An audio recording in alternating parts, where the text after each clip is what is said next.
I have an official story trailer, the gameplay trailer, and then finally the launch trailer that I would like to showcase.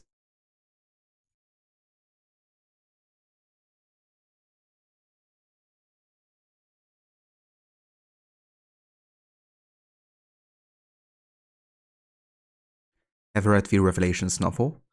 I've read a little bit of it, but I haven't read it full yet. Have you, Afro? Rated M for mature.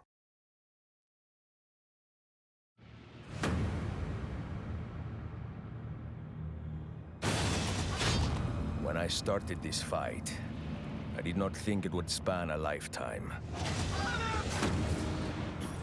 But I soon discovered it would span many more.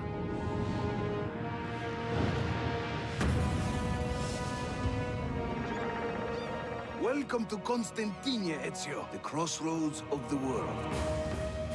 The truth, sought by the assassins who came before me, is still hidden. And their enemies still breathe. So my quest continues. Who are you, Messere? Do you work for the church? Not the church, no.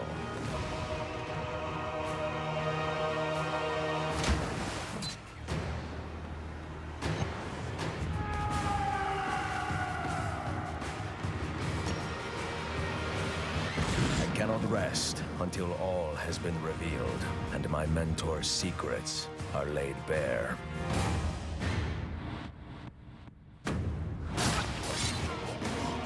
Fate may command I die before the answers are discovered. But an assassin takes orders from no one. None of you leave until the assassin is dead!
comes a time in every man's life when revenge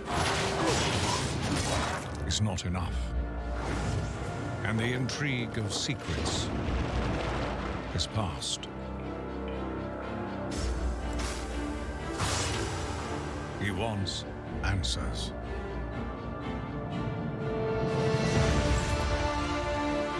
For 3 decades, I have fought for those who have suffered the pain of injustice. The Templars know the truth. Humans are weak. Bring me the assassin!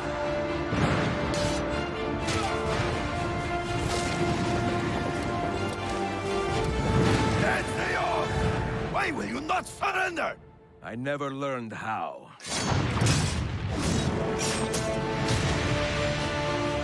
Fight with me and show them what it means to cross the assassins.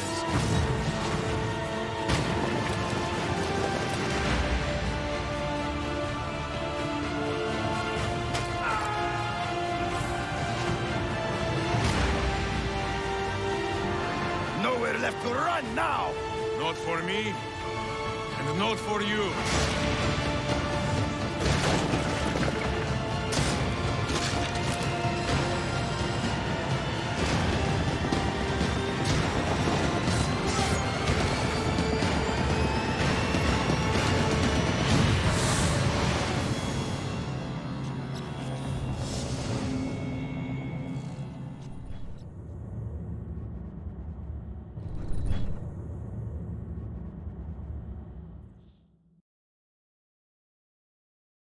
And yeah, that are the trailers for AC Revelations.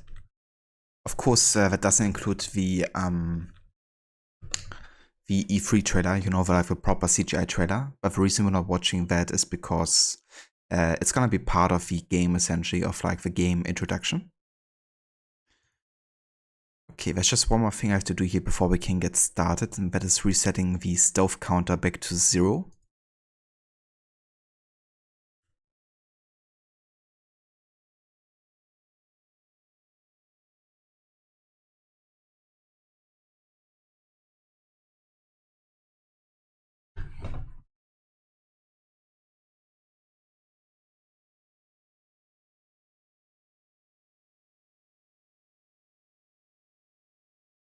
Okay, that works.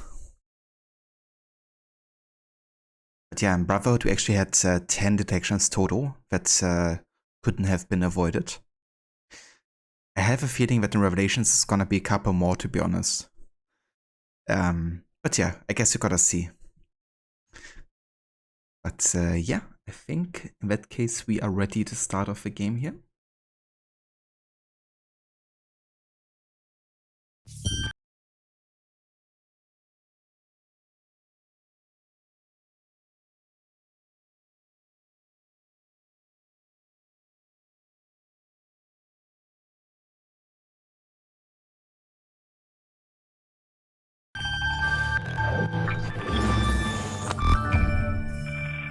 The running shot is pretty cool. Absolutely. Yeah, I quite like that gameplay trailer, I have to say. But yeah, the music is definitely a result of its time a little bit, you know? Like, certainly you can hear that kind of like dubstep influence there. But yeah, it is pretty cool, like the way it's cut. And what's also interesting is how they actually use like one of the shots at the very ending of the game for the boss fight. And they just replace the bad guy on the Templar side with like a random like guard or something. Pretty cool way to kind of like not spoil anything about who could be the baddie of the game. But they actually went and replaced like the character model completely. Is that Patrick Stewart narrating? I'm not sure. Afro? Who knows?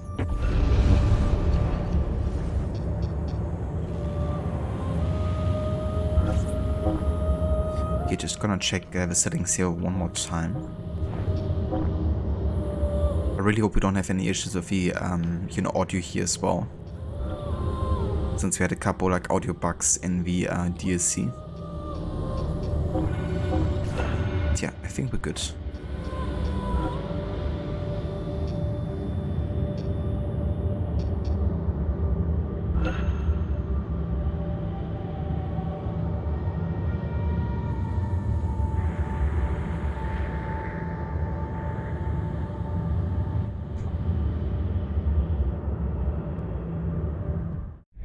We can keep him like this for a few days, maybe a week. Call ahead. Tell him we're on our way. As soon as we're clear. Desmond Miles. Your life has changed so much in so little time. 2 months ago, you were pouring shots for bankers and celebrities. But now look at you. You're an assassin. One of us. One of the good guys. Isn't that nice? Men and women dedicated to protecting and preserving human life and liberty. Not like those Templars. Cold and calculating autocrats, drunk on power, obsessed with order, all that. We're doing our best to stop them. Yeah. Doing our best. But you remember all this, right? You remember the Animus, the machine we used to unravel genetic memories and relive the lives of our ancestors? First, you were Altair, a stoic 12th century assassin from the Holy Land. Then, you are Ezio Auditore, a wealthy Italian with charisma and a talent for revenge. So, what do you three have in common? That's right, the Apple of Eden. That strange artifact left behind by those people. The ones who came before. You know the apple's power. You felt it for yourself.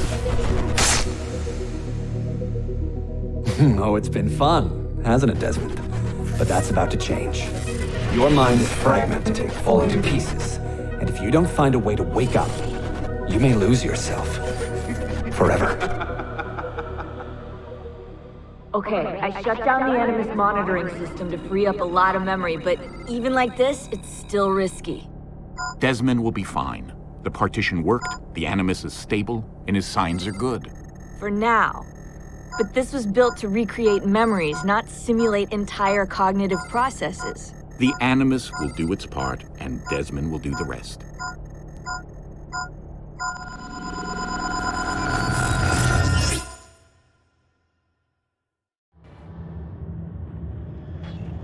What's happening? I can't move. I can't. No!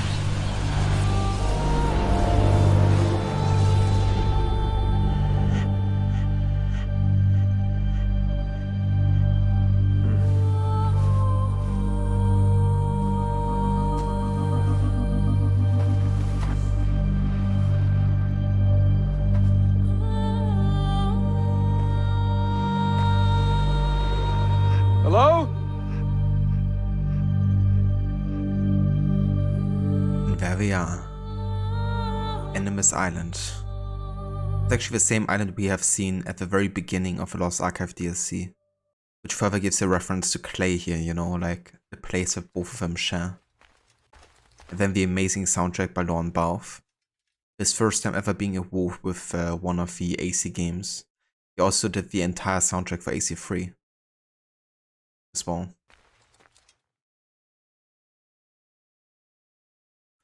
Hey there, comrade. Welcome in. Every journey begins with a single step. This is step one. Absolutely. I always love the introductions as well to the Ezio games, you know. The way they kind of like summarize what's been happening before. 19 still confused why the phases changed completely after 3 games. So regarding Desmond, they actually had the license running out with the original model. Or the face model didn't want to be recreated anymore as Desmond. So they had to actually change the face that both Desmond and Ezio were based on. Which is why Ezio and Desmond look a bit different in this game.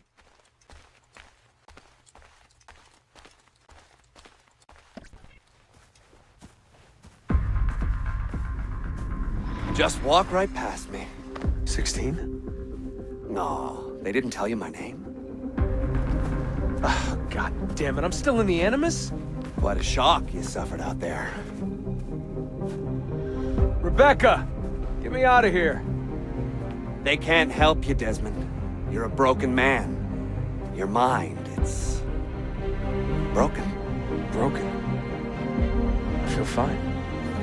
So did I. Look at me now! Let's talk, buddy.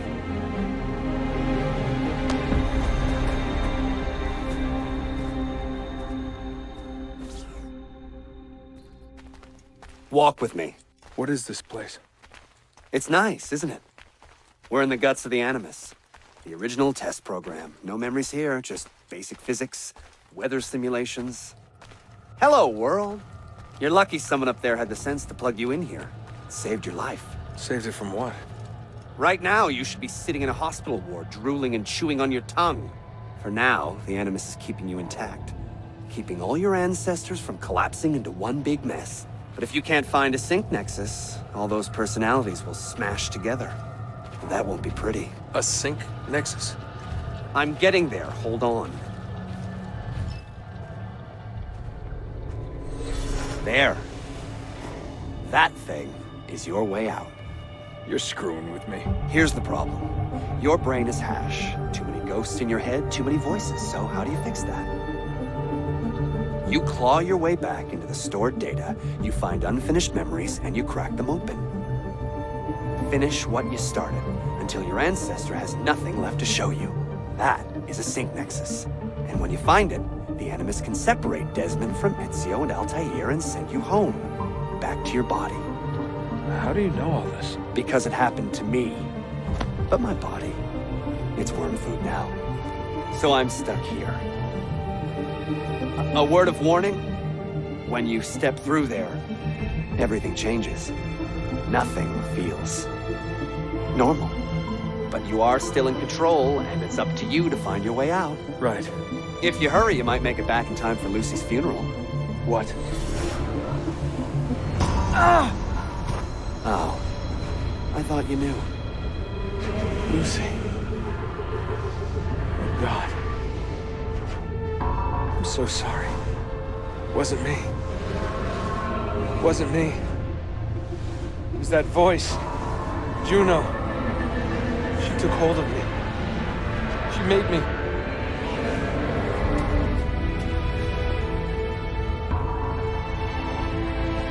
What am I doing?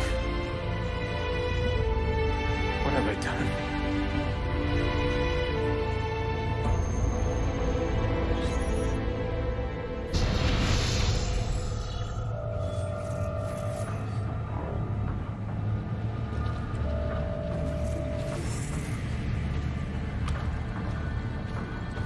It's Sean. Sean, what's going on? Let me talk to him. Did you...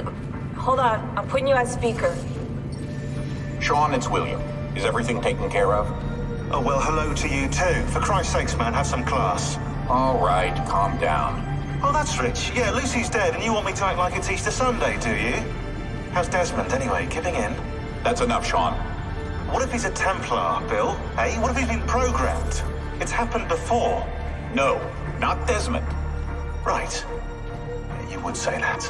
Sean.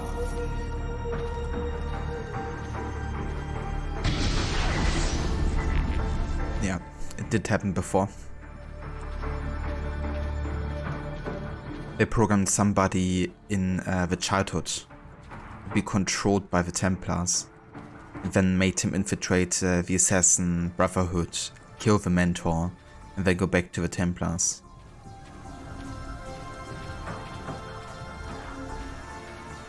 So Sean's kind of like suspicion that Desmond could have been the same, you know, is not without reason, I guess. It did happen before. Good ambient music inside the Animus? Absolutely, Afro. Yeah, the soundtrack is a big highlight of this game, I think. Jesper Kid still there taking care of the ambient music. And then Dom both taking care of like the cutscene and cinematic soundtrack. The first time I had like a split kind of like soundtrack going on between two composers. What's really cool is that Lorne Balfe was actually one of the students of Hans Zimmer. And you can definitely hear his influence in his soundtrack sometimes.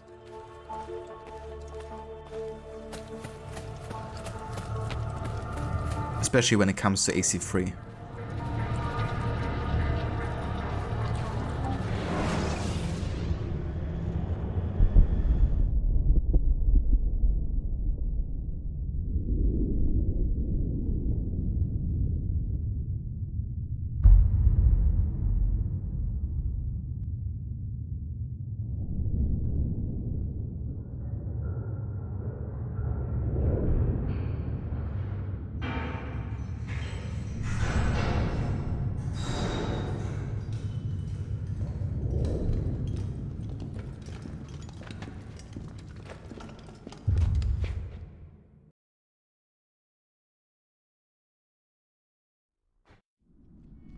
Claudia, my dearest sister.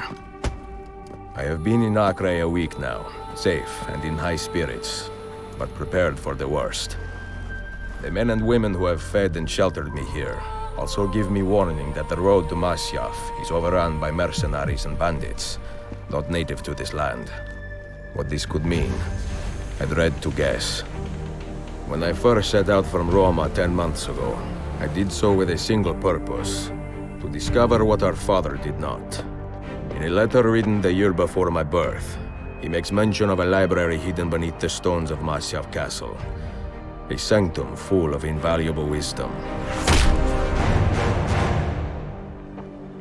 So what will I find when I arrive there? Who will greet me?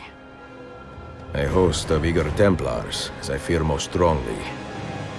Or nothing but the whistling of a cold and lonely wind. Masyaf has not been home to the assassins for almost 300 years now. Can we still claim it for our own? Are we welcome there? I am wary of this fight, Claudia.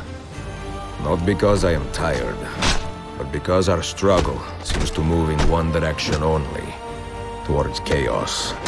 Today, I have more questions than answers. This is why I've come so far. To find clarity. To find the wisdom left behind by the great Altair. So that I may better understand the purpose of our fight. And my place in it.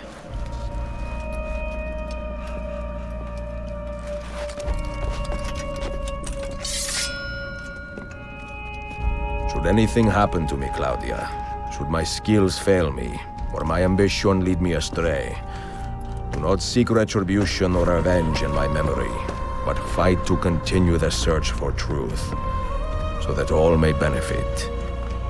My story is one of many thousands, and the world will not suffer if it ends too soon.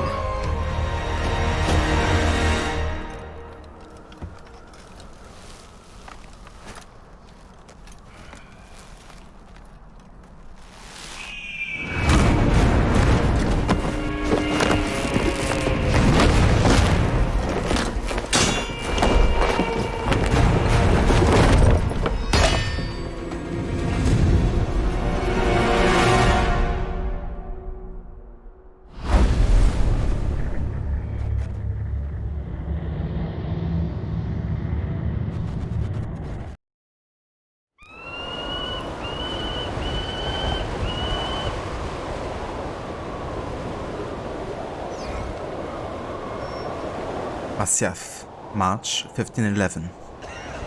Get him, you fools! Kill that bastard! Sequence 1, Sword of Homecoming.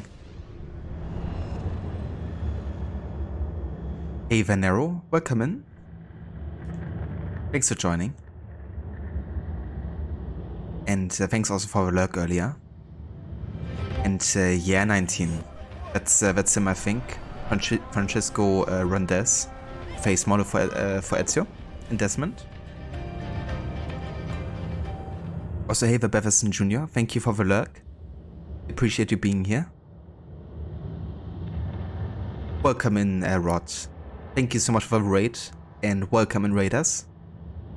I hope you had a good rest of the stream today with Shadow of the Tomb Raider. How was the rest of your 10th attempt?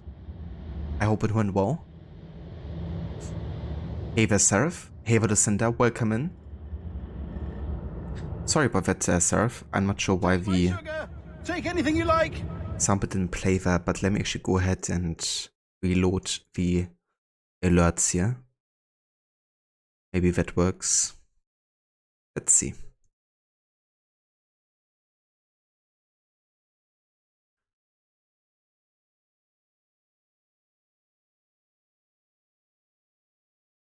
Oh.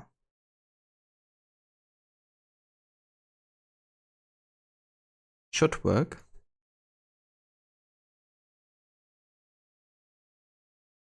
Requiescat in pace.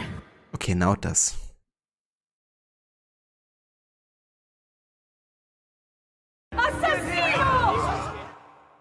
Okay.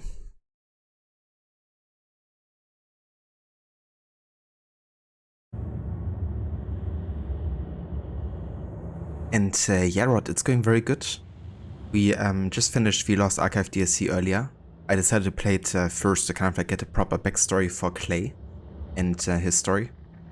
Unfortunately, I had like lots of audio bugs with the Lost Archive. For example, the shimmering sounds that the fragments make, right, wasn't there. And some of the narration was completely gone, like the Animus narration voice. And some of the soundtrack straight up missing. Not sure what happened there. It might be connected to the whole like, you know, server being taken down for the online. I'm not sure. If maybe some of the files haven't been properly downloaded or something. But yeah, I decided to just watch the rest of the playthrough on YouTube instead, because I figured it was kind of like missing something. So played until like memory 5 and then watch the rest on YouTube. And yeah, now we're just getting started with Revelations. We just watched the introduction trailer. So damn amazing. And yeah, now we have just for the first time ever taken control of Ezio in this game. So you guys literally joined for the very start of a playthrough here.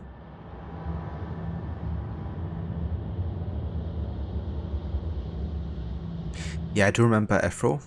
You know, when AC was still caring about being historically accurate. People been having issues with sound alerts lately. Yeah. For me, it's usually just a problem with like the browser source, and reloading that usually fixes that. But yeah. I guess it's also maybe an issue with stream elements or something.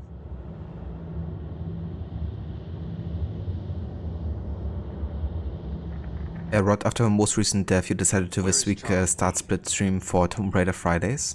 And so you started the 10th anniversary playthroughs you're doing for the first game in the Tomb Raider reboot trilogy. I gotcha. That's definitely fair to, you know, do it like that as well. And that would also like give you a bit of like variety, right? Instead of like playing only Shadow of the Tomb Raider for like weeks and weeks on end.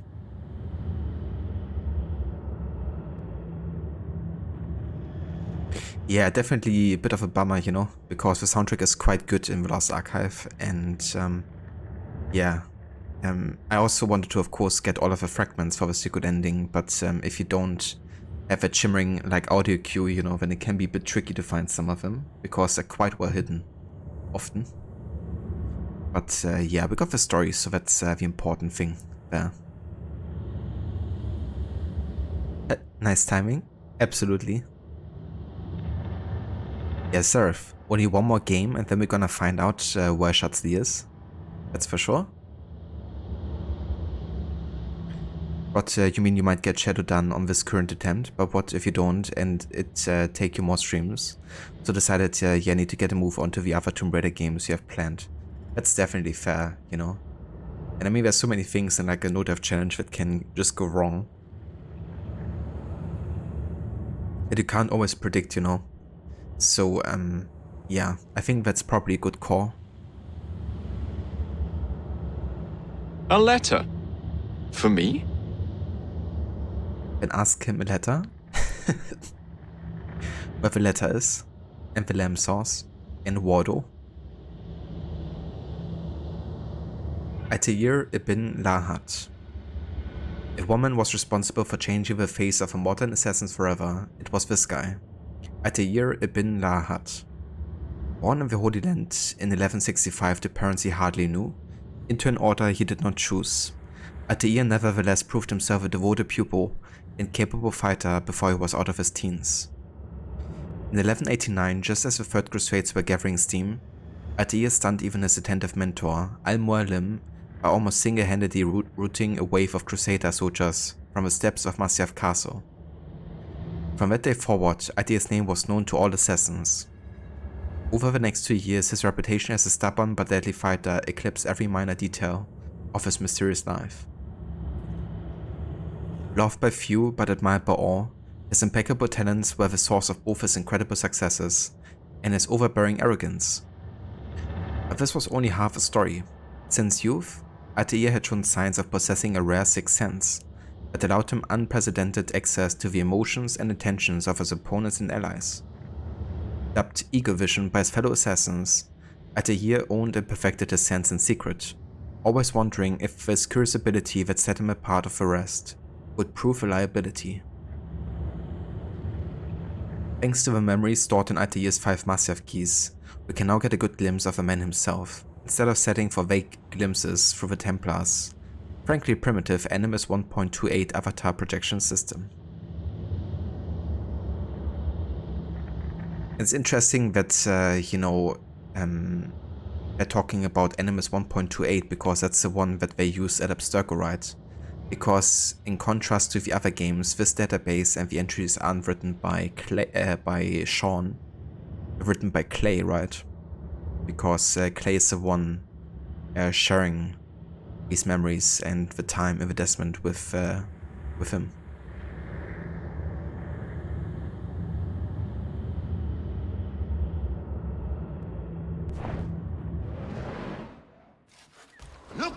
Okay, one thing, I wanna turn off the action menu on top there. Controls. Only that. Top to bottom! I want him dead!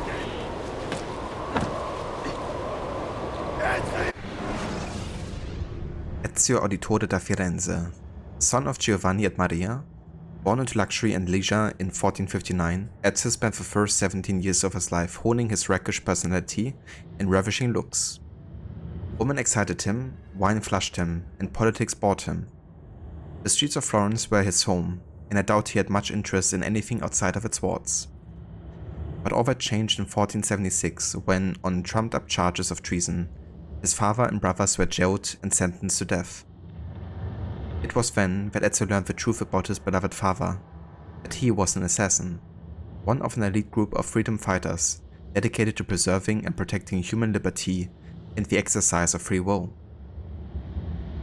Following his father's brutal execution at the hands of a former friend, Ezio went underground and joined the assassins himself.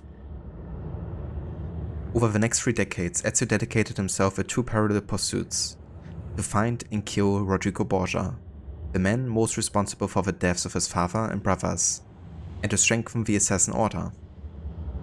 Rodrigo proved to be a challenge, and it took Ezio some 20 years to corner and defang him, by which point our hero's thirst for vengeance had softened.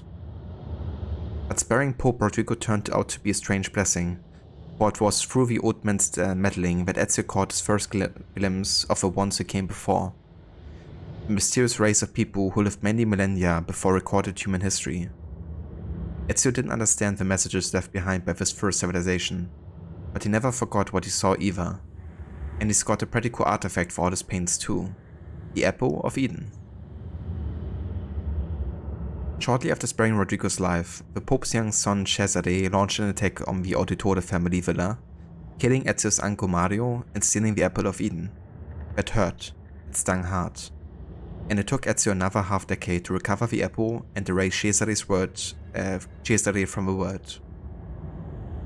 But after that, all was well for the most part. As much peace as an assassin could expect. Ezio spent the next few years shoring up his resources, training his recruits and sharpening his skills as a master and a mentor.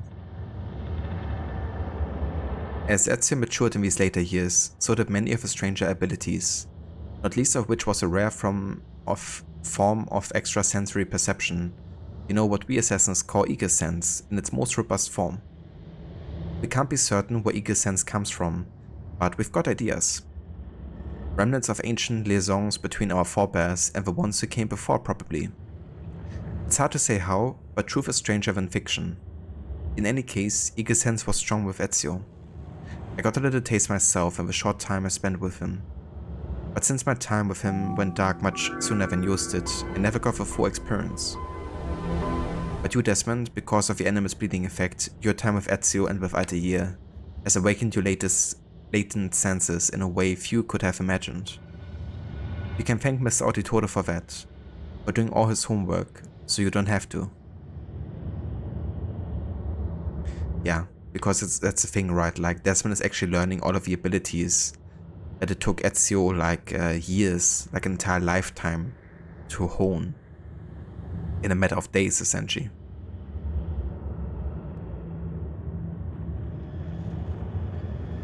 Hey there, Zane Game Master. Welcome in, and thank you for the follow.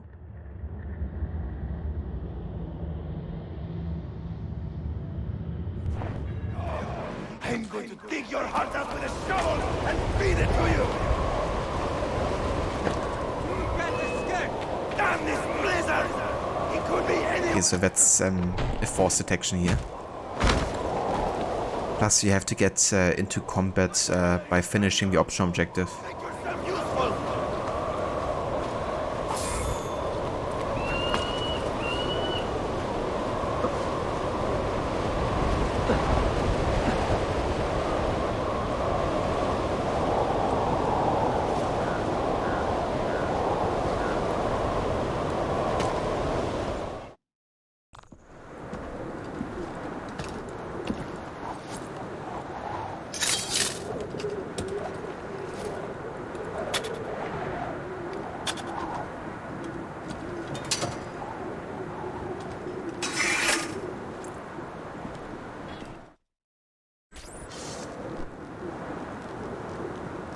And can you just finish Brotherhood with a controller for the first time? It wasn't so bad.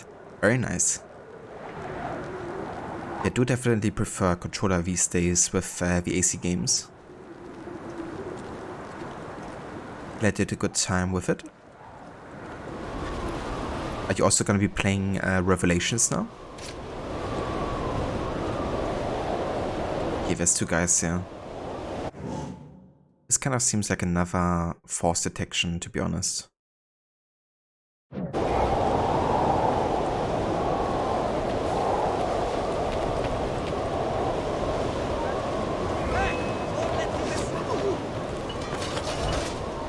Yeah, it is.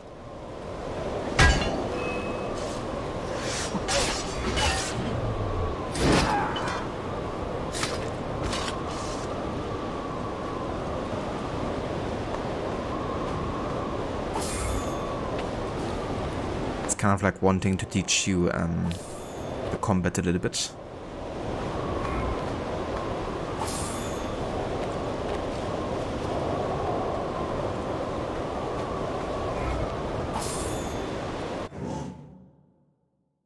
At least I got a pistol and poison darts now. That's gonna be helpful.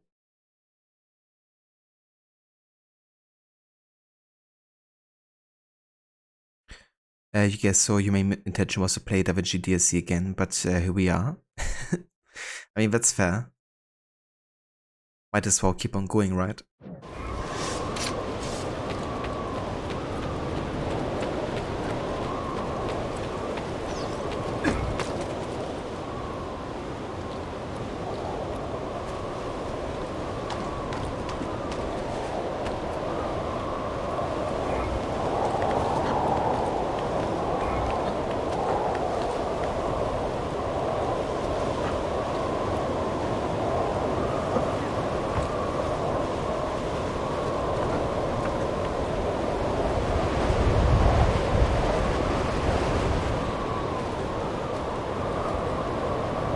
kind of cool, like seeing myself in winter.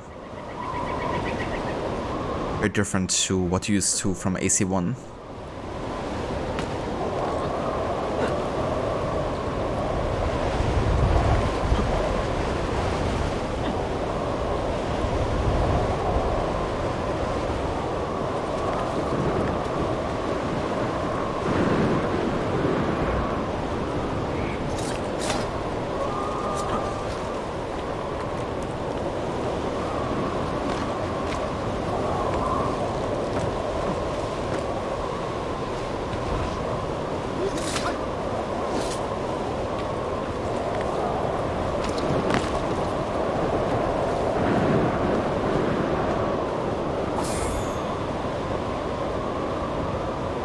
Absolutely rot. Yeah, this game was so graphically demanding that my PC actually couldn't handle it when it came out, so I had to wait.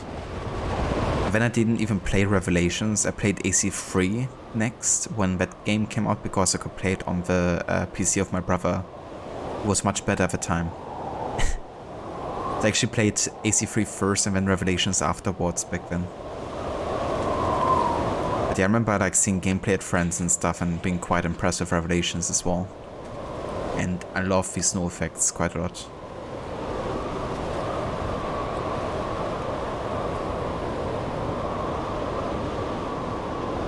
Revelations is cool and all, but Constantinople fell a bit down, and renovating is a bit tedious since you have to lower your notoriety constantly. Yeah, that's definitely a thing they added, which I guess makes sense in a way to raise your notoriety, but it can be annoying, I guess, having to deal with it sometimes.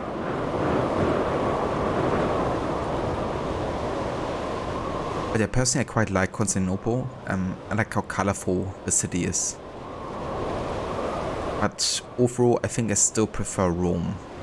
Especially with like how much side content you're having and all the different guilds and stuff, all of your contacts within the city. But yeah, for me Constantinople also has like a certain charm that I quite like.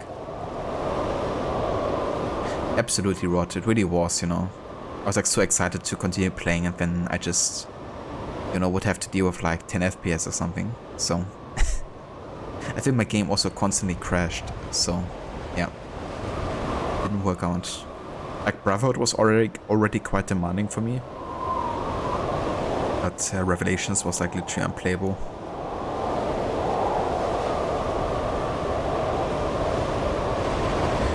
Could be Anakin, you know, kind of like make the game world a bit more dynamic, I guess, you know, by having like all these different things happening at the same time. It definitely would be a way to kind of like trigger your assassin then getting attacked more often.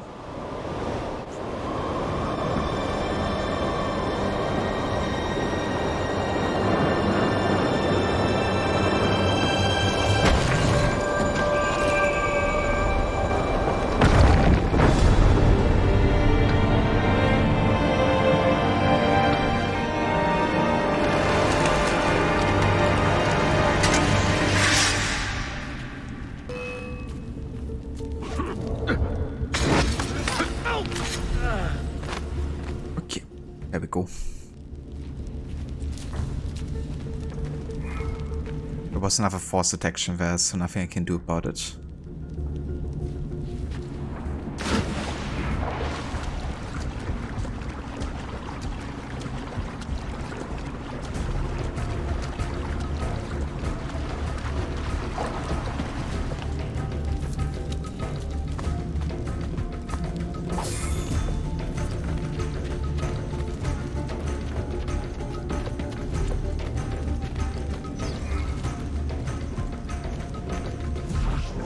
I'm gonna try to poison these guys, I guess.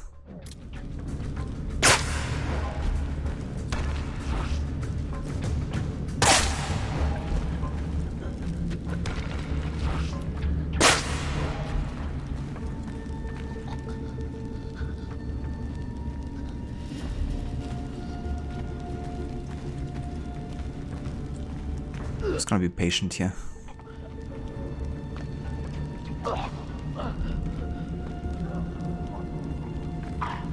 Hey there, Maxi, welcome back.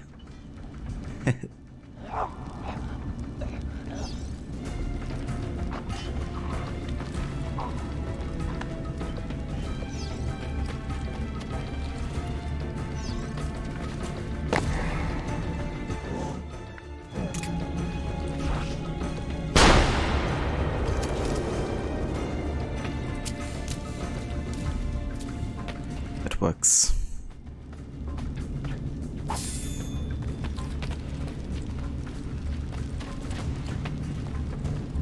Ah, very nice, Maxi.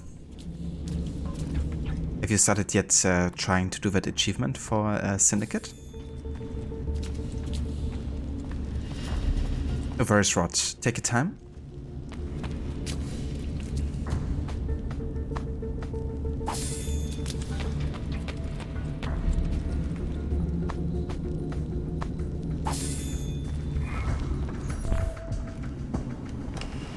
Be merciful, please. I am a working man with a family.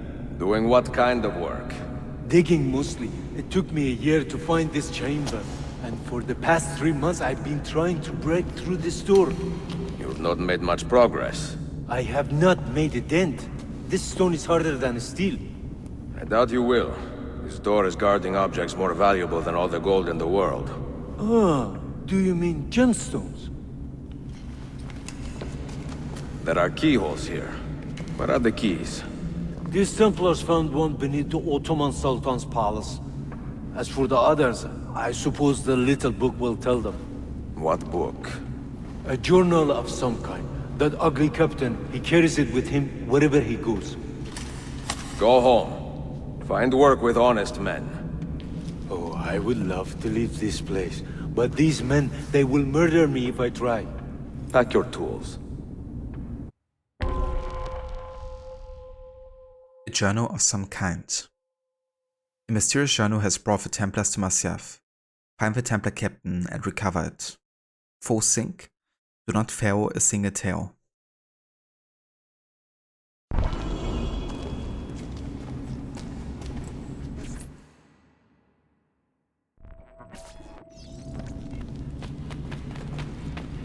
I gotcha, Maxi.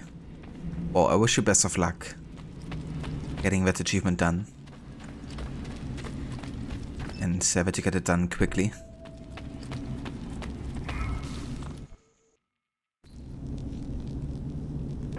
And when in doubt, I make my own luck.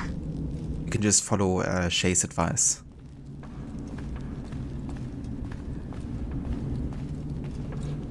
There we are. The assassin headquarters. Completely gone. There's actually a couple bleeding effects that can trigger, I think. Things you can interact with. Like that one. If ID is standing down there. And you have ID jumping through the window. That's actually after the escape when Maria dies.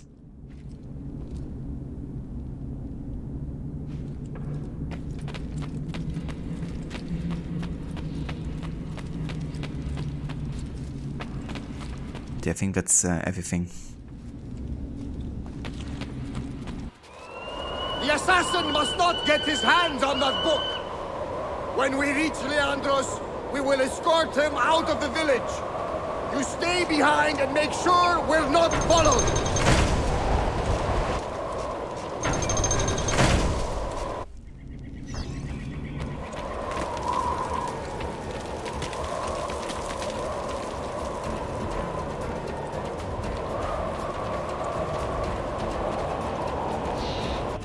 Okay, we're gonna wait for these guys to get past us.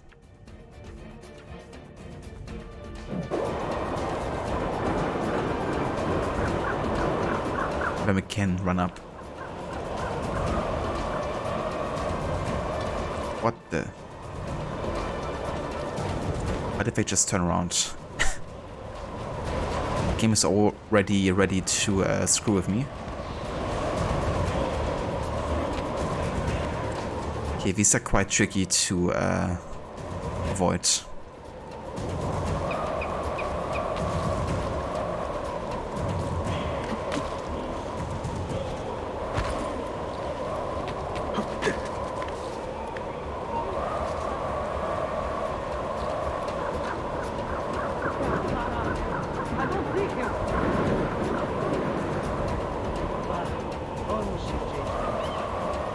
They're not really meant to be stealthed either, but they can technically stove him.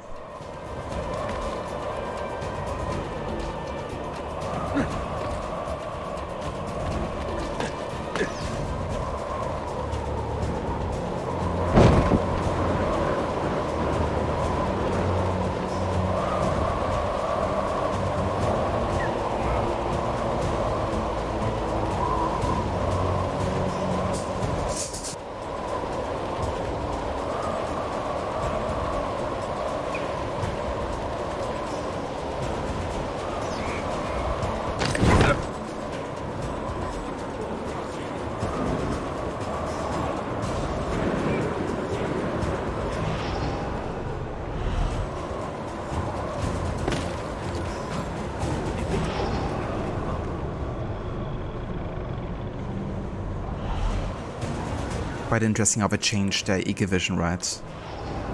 Now you have like much more detailed kind of like pathfinding. And you can even see what people have done in the past, most likely. If you kind of like analyze the clue. It's really cool how they showcase, you know, how Ezio is kind of like learning further. And also enhancing his eagle vision skills.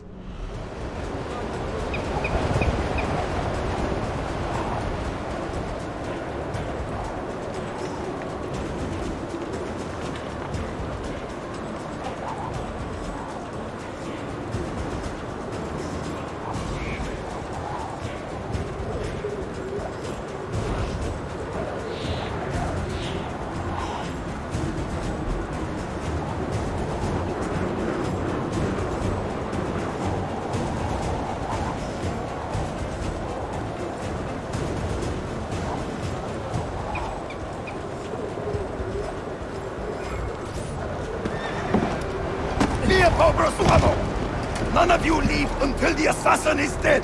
Do you understand? Ignore me, Kirilo, but he seems to have found us. Panic! Panic!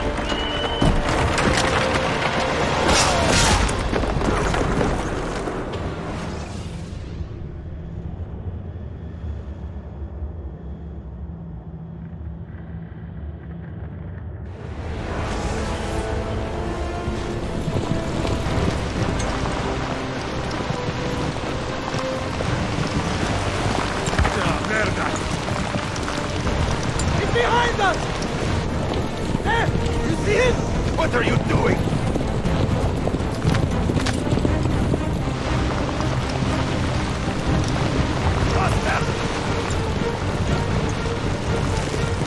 Down.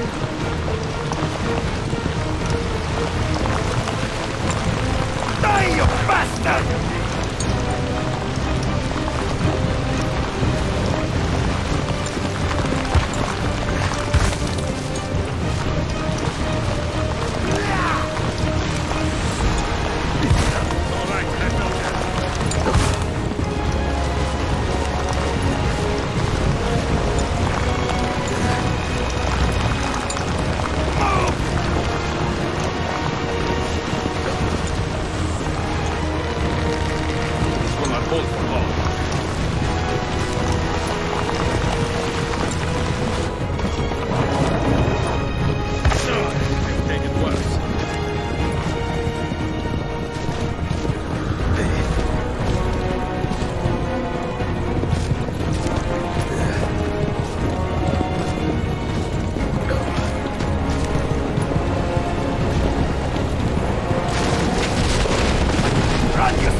Yeah, these carriage missions are kind of annoying.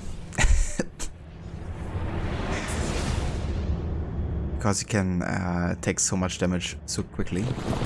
I have it!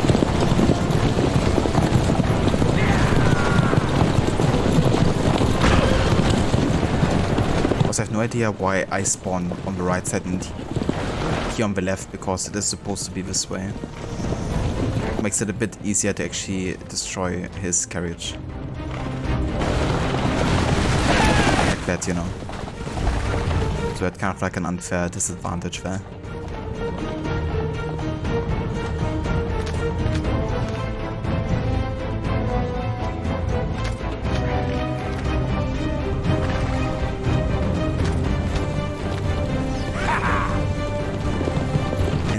Yeah, Nero, I think Ezio is also seeing Altair because of his eagle sensibility, and then later with the Masyaf keys, I reckon. Because there's of course a trailer where you can also see that Ezio is kind of like seeing Altair there, jumping and doing a leap of faith.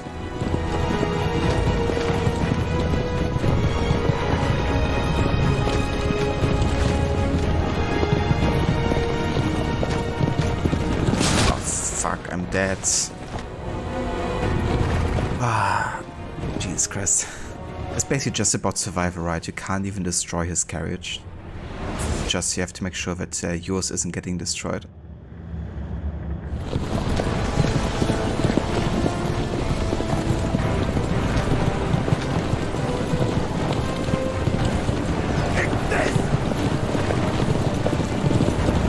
Hey, the people, welcome in.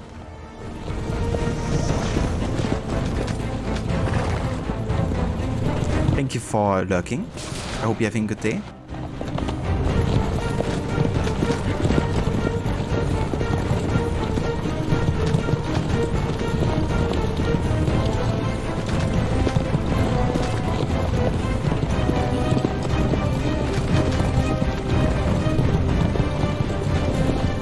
You can't bust it because you have to trigger a cutscene that only happens if you survive up until point that comes after this one. Plus you don't really have an opportunity to crash him into rubble. Just a survive mission, essentially.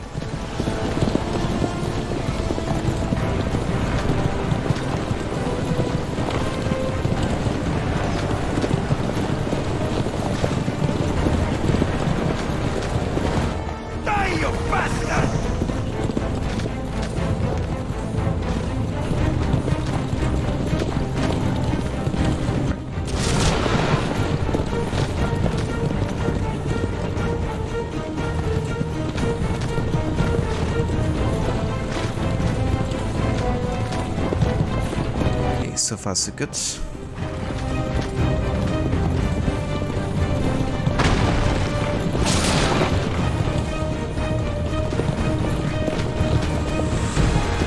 Okay, that works.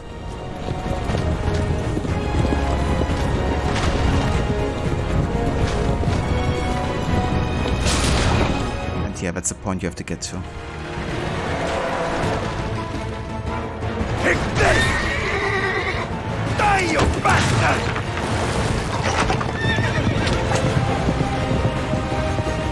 Stop him! Stop him!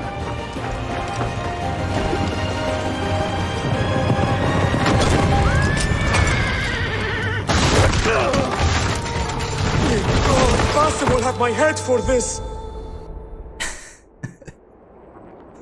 Nice timing there, Rod. And yeah, as you can see, both characters had to survive to trigger that cutscene.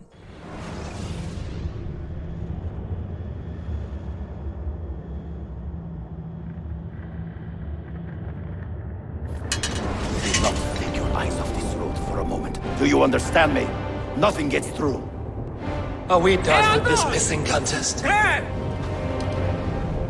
Well, well. Look what crawled out of its hole to die. He's at death's door. Finish him off. Bring me his head, or throw yourselves into the canyon!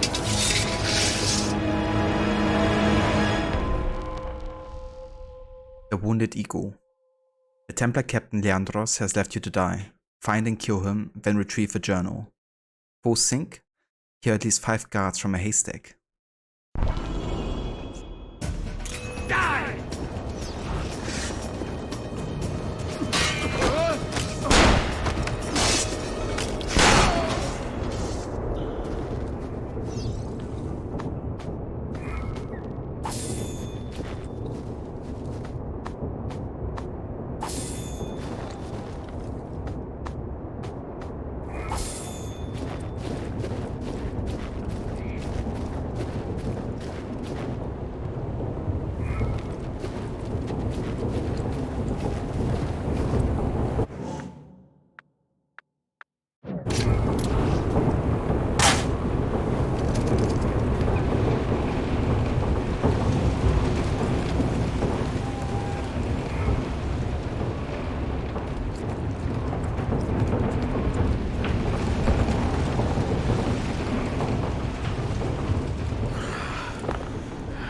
Used to be so easy.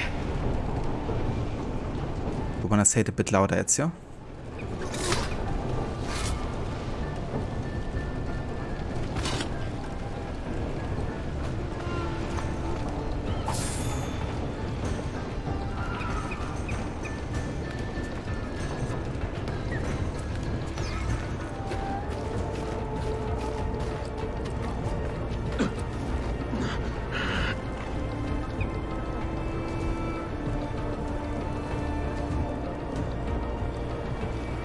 He has not seen me here.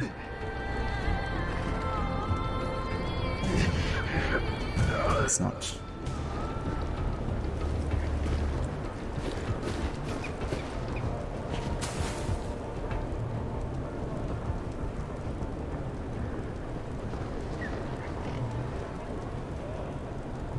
So getting 5 guys killed from a haystack is a tricky part here. We can use this haystack here to lure at least 2 or 3 guys in and finish them off.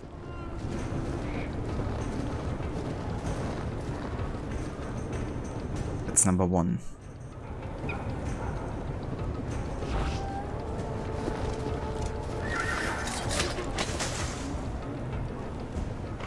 Okay, let's wait for these guys to come back here.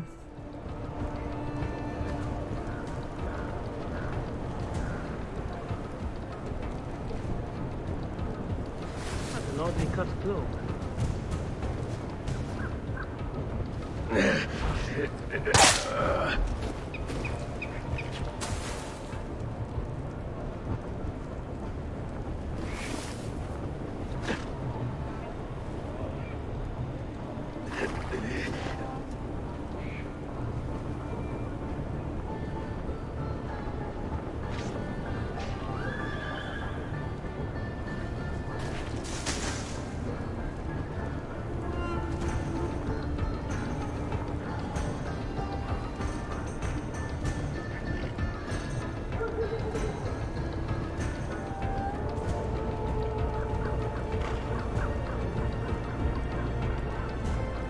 Should be dead soon. I'm gonna wait for him to stop investigating and then we can try to lure him over here.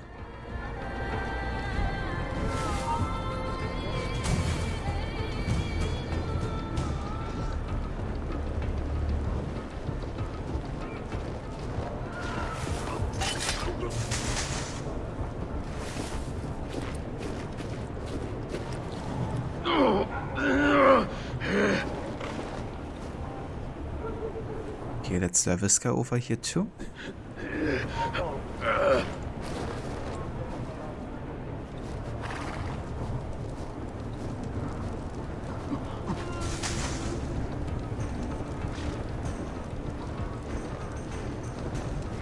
Could be here.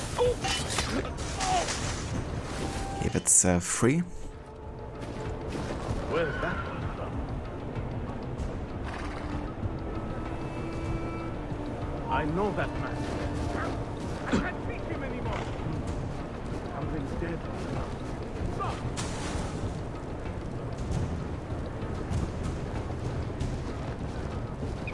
Could be in here. Okay, 4. One more and we're good.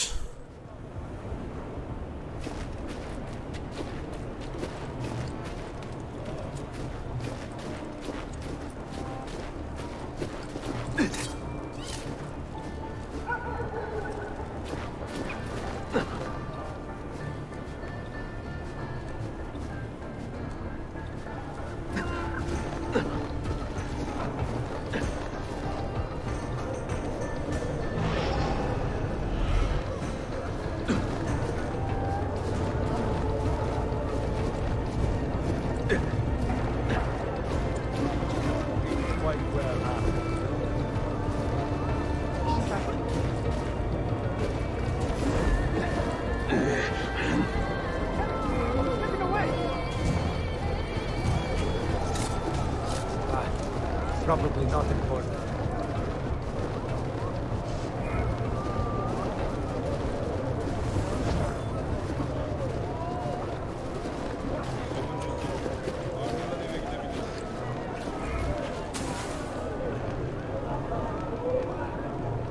That was a bit too close. Yeah, they got away there.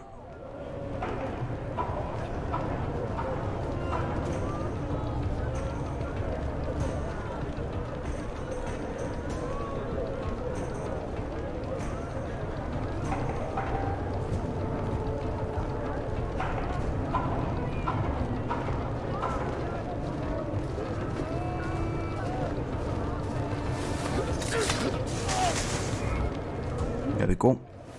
That finishes the optional objective.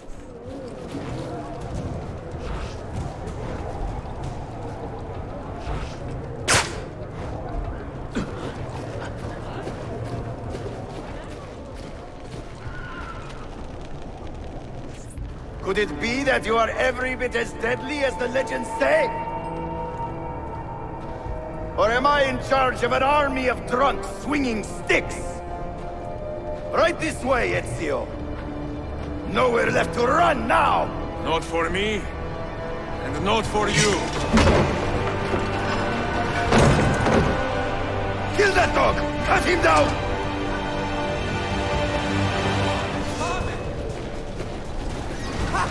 Get him!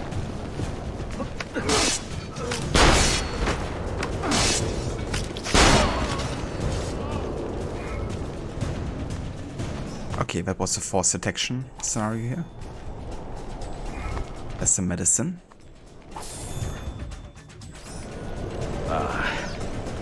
That dulls the pain. Tight, yeah! Crook one lever. Hey, Vadon. Welcome in. Thank you so much for the 35 months of resubbing, dude. And how's it going? I hope you're having a good day.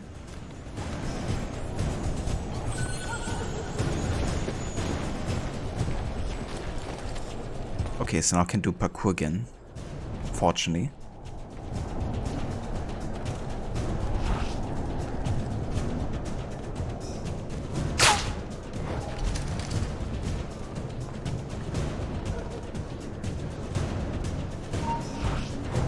Oh. These guys will like attack on site pretty much. Hey, you remember yesterday? What was that powder you were telling us about? The one your Theo uses on his saddle. This morning's shakedown?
Malakas.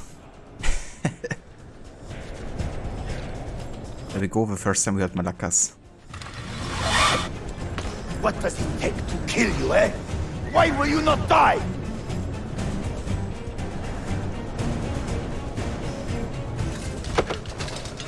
Don't you ever stop howling.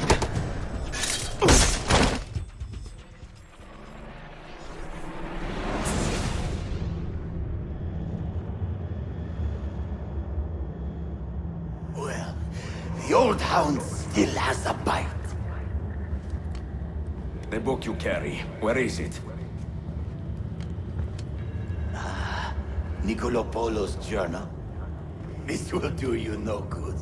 Not now. We have found one of the Masyaf keys already, and are closing in on the rest. What is in that library is not for you, not for the Templars. You can have Altair's books, Ezio. We only want guidance. We only want directions. To the location of the Grand Temple. Grand Temple? Tell me more, now! Requiescat in pace, bastardo.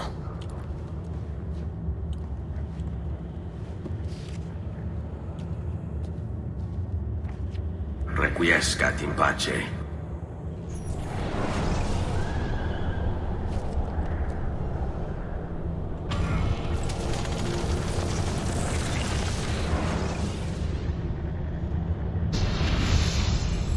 This apple. It is a remarkable piece of work. Feel the material, hard as steel, but very light. You really want to be fooling with that thing? I do. I absolutely do. I have been waiting a long time to get my hands on one of these. Okay, you're making me nervous, Bill. Don't be. I don't think I have the right genes to properly wield it. Oh, but Desmond, you think he does?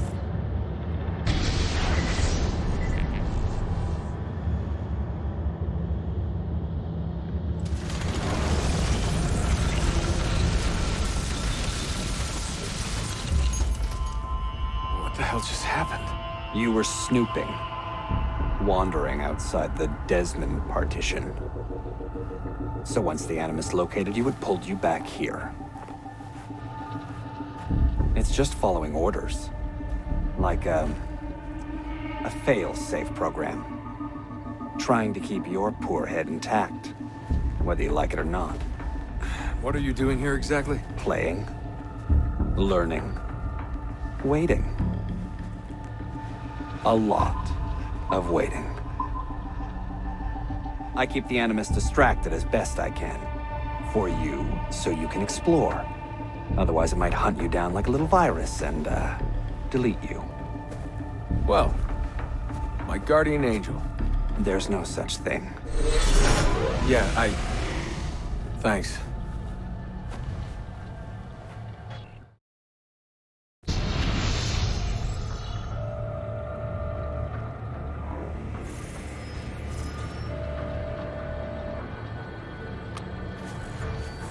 Sean, it's me. What's happening? Are you at the airport? Yeah, we're chartering a jet. Are you coming? Yes, yeah. I'll be there soon. Good. They buried her already. I heard. In a little cemetery outside Rome. Nice place. God, things got so fucked up so fast. Is Desmond still out? Yeah, we're seeing a lot of brain activity, but with the monitoring system shut down, we can't record anything. Well, keep me posted, okay? I'll see you soon.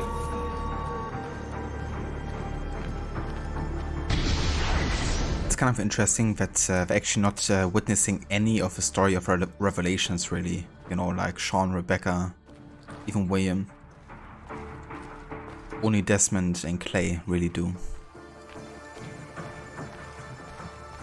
Dance, Ezio. 19? Yeah. Got a lot of dance moves on Ezio.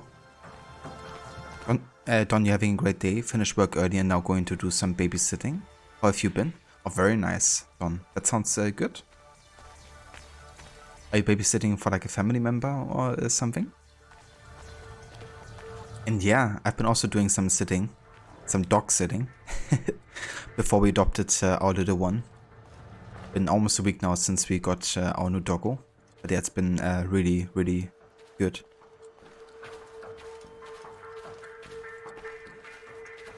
Got a little dachshund.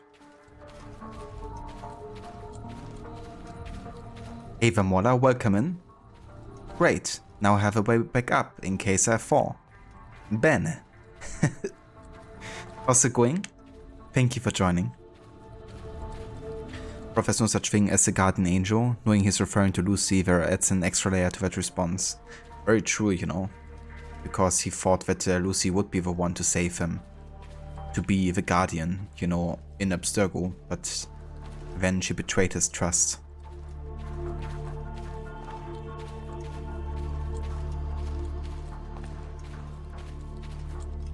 Models going well, just getting the day started after the big snowstorm last night. Oh damn, another one? I hope you didn't have another outage. It's like the second major snowstorm in like a short time, isn't it?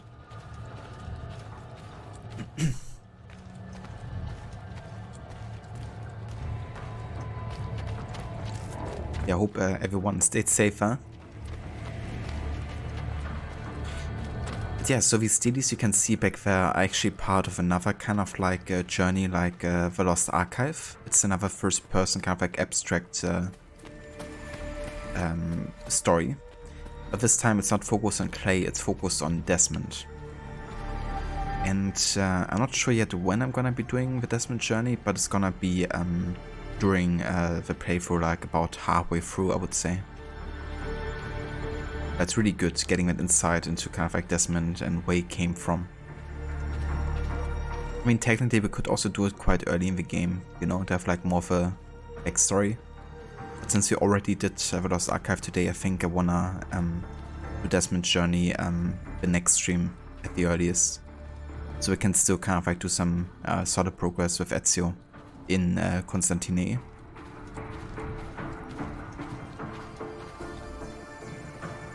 Just a regular snowstorm, power's working.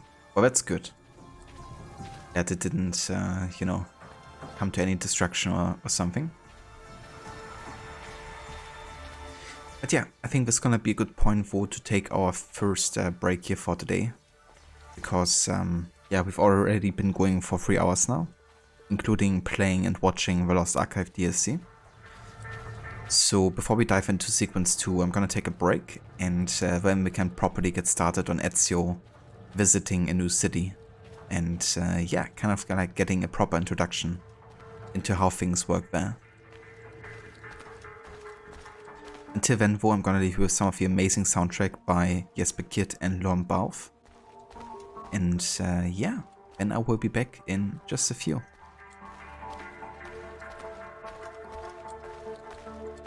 Thanks, Rod. I definitely will. I'm gonna go play a little bit with a doggo too, because she's already been looking the entire time. Like, come on, dude. Stand up and play with me. So gonna do a bit of that. And stretch my legs and everything. So, yeah. I'll be back in a few.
Alright, welcome back, and thank you all for staying tuned for more of AC Revelations with our stealth and all mission objectives playthrough.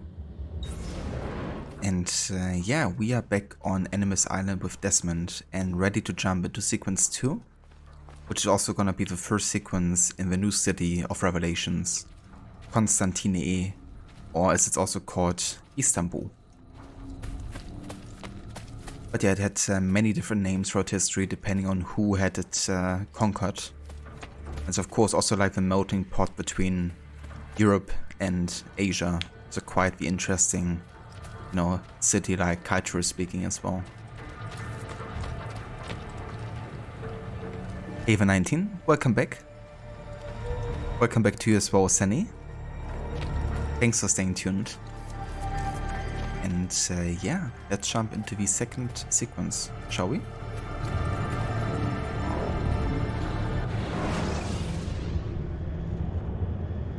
Dear sister, Masyaf is overrun by a battery of Templars, and their motive is clear. They desire the secrets locked away in Altair's library. Secrets they believe will lead them to something called the Grand Temple. Whether or not this is true, I do know the library is real. I have seen its door for myself. But none can enter, not without 5 keys which were sent to Constantinople with Niccolo Polo almost 300 years ago. Claudia, I must find these keys. The Templars have already located one, and I do not know how difficult it will be to find the others. Only time, skill, and a bit of luck will tell.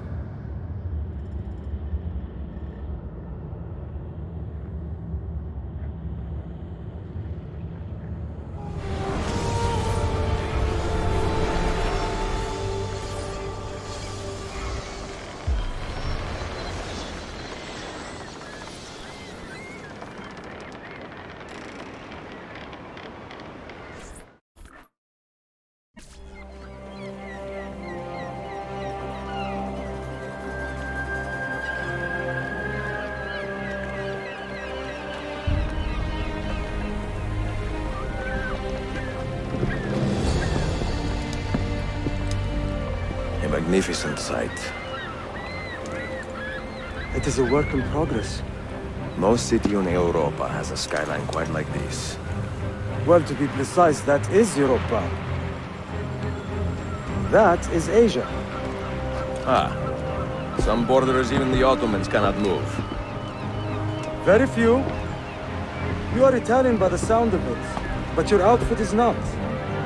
Have you been traveling long? Si, a molto tempo. I left Rome 12 months ago, looking for inspiration. And that search brought me here. When I was a child, my father told me stories about the fall of Constantinople. You must mean the conquest of Konstantiniyye. I suppose the moral of any story matches the temper of the man telling it. That we can agree on. Güzel. Konstantiniyye is a city for all kinds and creeds. Students like me or travelers such as yourself.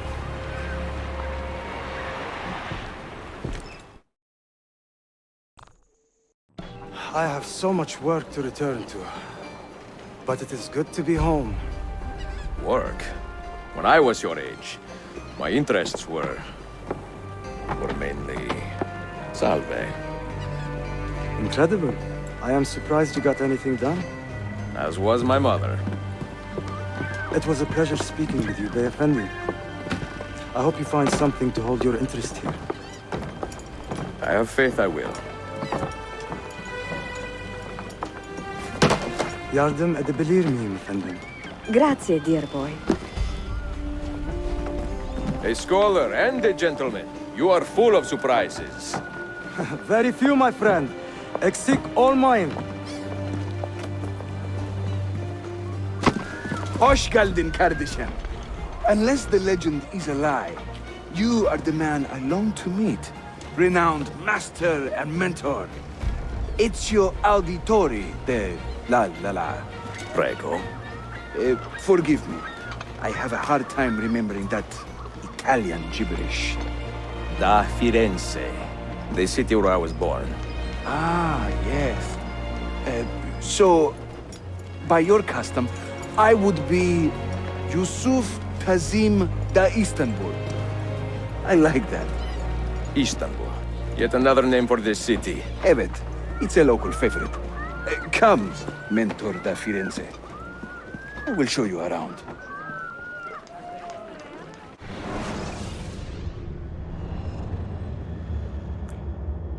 Rod, you can't wait to replay this game again. Oh wait, I already am.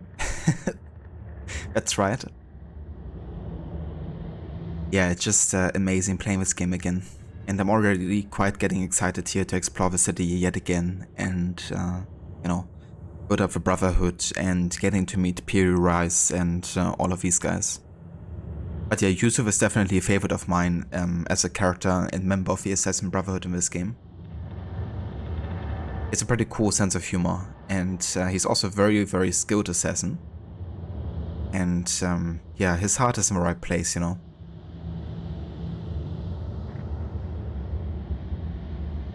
As a survivor here is always awesome. It definitely is. And I like the conversation that he has with Suleiman, you know, how they kind of like discuss their kind of like viewpoints on the world, you know, and how they're both kind of like coming from a different culture, but they can kind of like find common ground, you know. And yeah, they definitely have an interesting relationship, you know, in this game.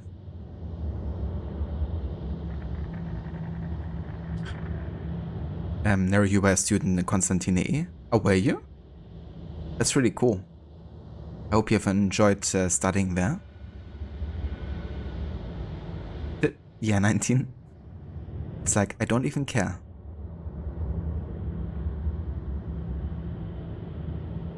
Yeah, Yusuf is such a great character. But I wish we got more from other games. Obviously said before he meets Ezio, of course, but plenty to do with the character's journey from becoming an assassin to meeting Ezio.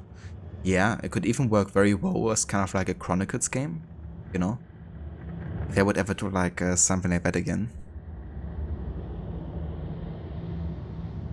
I think with a big variety of like bombs as well, you know, you could have some really cool kind of like ways of getting the level speed.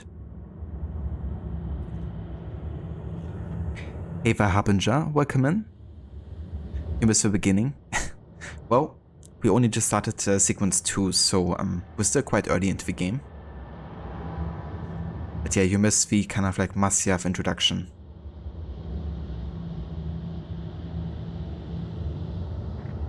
Chronicle Games, who plays those? I have no idea.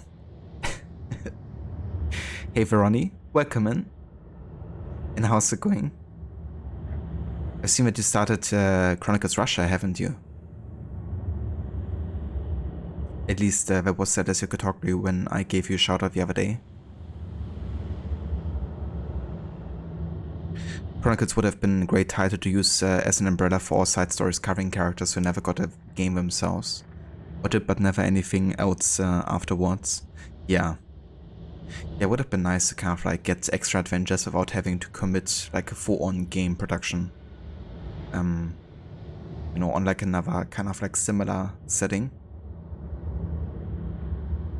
I would definitely take that instead of like comics or something like that any day.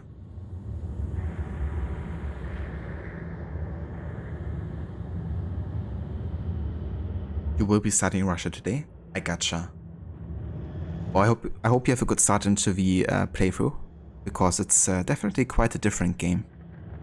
To me, it's the most different compared to China and India.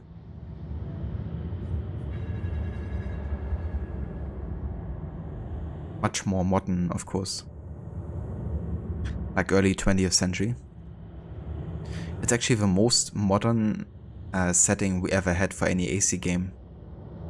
It's even more modern than, you know, Syndicate.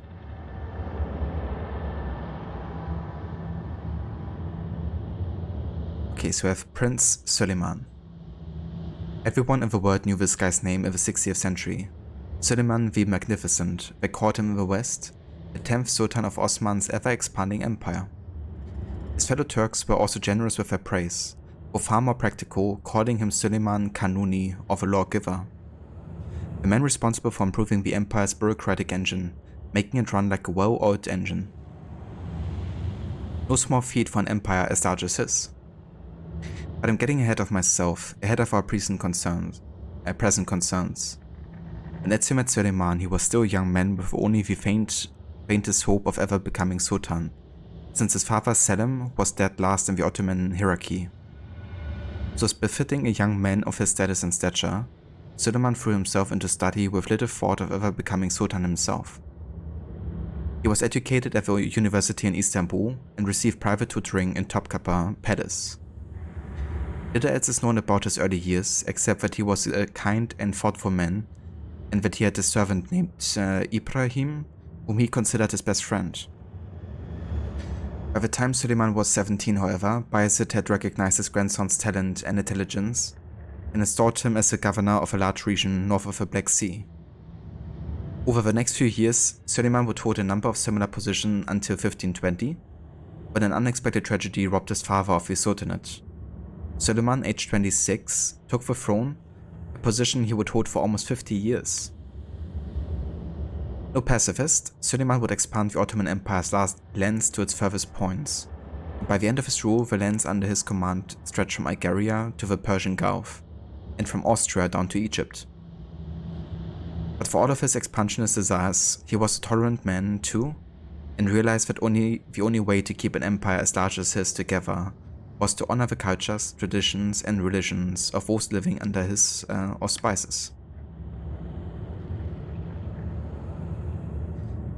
And yeah, that makes sense, you know, like if you actually have a really large empire, you know, you can't kind of like treat everyone the same, you know. Because in the end, if it's your empire, you want to ensure peace between the states. And he does it by accepting that they have like different believing systems and cultures, essentially.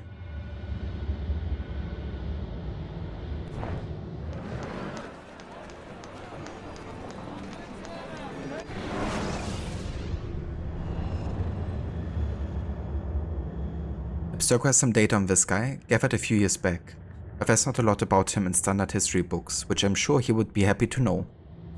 Yusuf Tazim was a Turk born in Bursa around 1467, but was raised in Constantinople from the age of 8 by his mother. His father was an assassin, and presumably that's how Yusuf became one too, but there's no mention of what happened to Papa Tazim. Was he killed? Did he deserve a family? Your guess is as good as mine. By the time he was 17, Yusuf was well known around the city as a rabble-rouser and a petty thief. But a chance meeting with a legendary vizier, Ishak Pasha, changed all that. Ishak was an assassin too, operating in the sublime port right under Bayezid II's nose. It was Ishak who had defeated Vlad Tepes, and later brokered the tentative truce between Ottomans and assassins. By the late 1480s, he was busy recruiting open-minded citizens of the empire to his order's cause. Yusuf was taken with Ishak's charisma and easy manner of leading, and so joined the assassins just before his 20th birthday. From there, Yusuf's rise was swift, and assured by 1500 CE, he had made quite a name for himself. In 1502, Yusuf met with a contingent of Venetian assassins in Greece, in a joint effort to steer the Ottoman-Venetian war to a peaceful end. These efforts appear to have paid off, for in 1503 the fighting stopped, ushering in a brief era of peace on the Ottoman Empire's western border. Perhaps made complacent by assassins' successes in keeping the peace, Sultan Bayezid II grew soft in his final decade, preferring his mystical texts and alchemical experiments to governing. This suited the assassins just fine, for a dull peace was preferable to endless war and imperial expansion. But following the earthquake in 1509, a new threat appeared in Constantinople. Templars fighting under the old Byzantine crest. Staring from years of relative calm, Yusuf once again roused his assassins to begin the long and difficult fight ahead.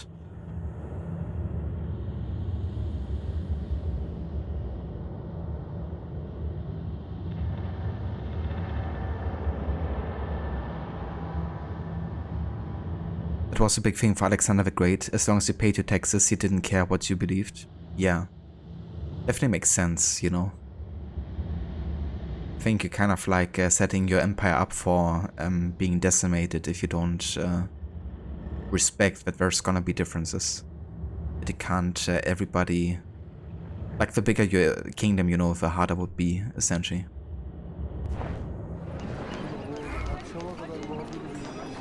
Yusuf doesn't say Aga enough to be from Bosa, but well, that's fair. So what does Aga stand for?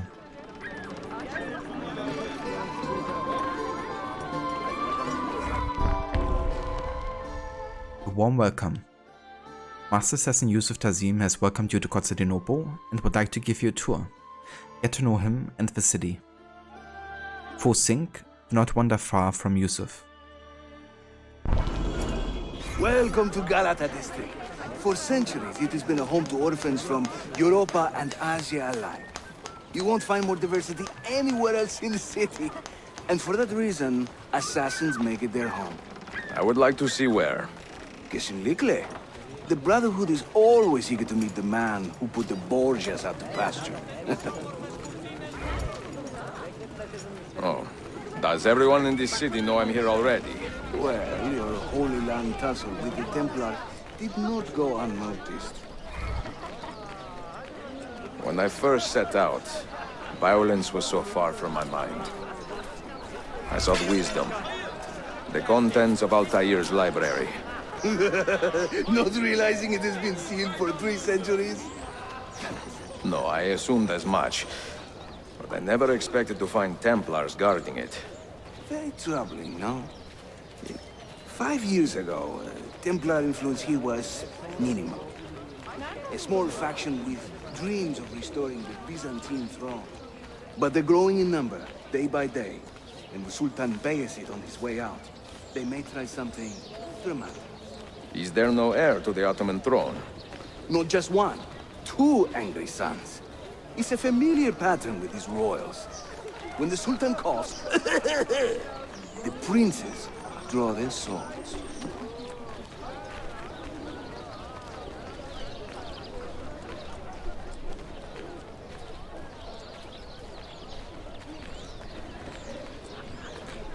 Means brother, big brother? I gotcha. Between the Templars and the Ottomans, you must stay busy. Ezio, I barely have time to polish my blade.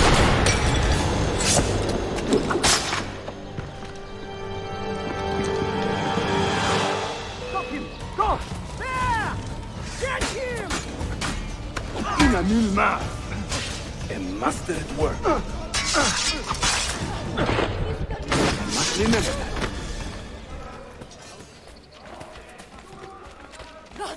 Ezio! There! Another way! No. Watch. Byzantium is dead! As are you! The whole city wakens to welcome you, Ezio. Mercenaries were highly mobile in the 60th century, moving from one contract to the next with ease, irrespective of who they were fighting and what they were fighting for. Often when a state bankrolling a band of mercenaries ran out of money, the group would disband, only to be immediately hired by the opposing side. This ironic practice reached its most potent heights in the beginning of the 40th century, when the Byzantine Empire, beset on all sides by hostile tribes, paid a small but fierce group of warriors to fight for their cause. Who were these much sought after soldiers for hire? Ottomans. Some mercenaries were honorable of course, fighting for causes they believed in. But in times of hardship and perpetual strife, such men as these were few and far between. Where they existed, however, they were much sought after. First the regents, now the rats. Ottoman soldiers have a special loathing for these Byzantine thugs. That gives us some breathing room. How much? Just a little. They'll still kill you if you look at them wrong. But they will feel bad about it later. Touching. It's not so bad, really. For the first time in many decades, the assassins have a strong presence here. It wasn't always that way. Under the Byzantine Emperor, the assassins were hunted down and killed on the spot.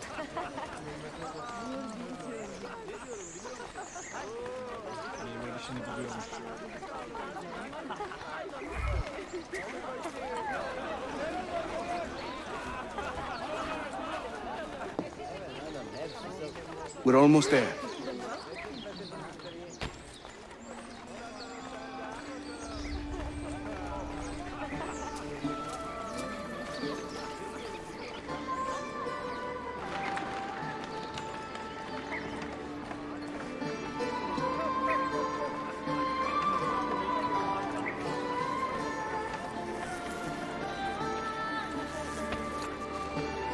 This way.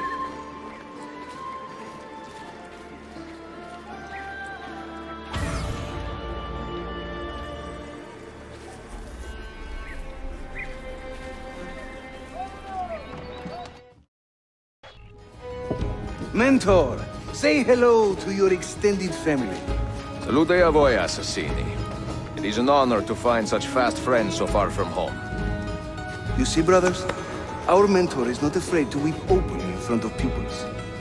Do not worry. I will not make a habit out of it. Ezio and I were ambushed on the way here. I'd like some of you to do a sweep of the area. Hangman! And you, Ezio. Your weapons and armor are in a pitiful state. Maybe find some money and repair what you can. There is a blacksmith nearby. He's a friend.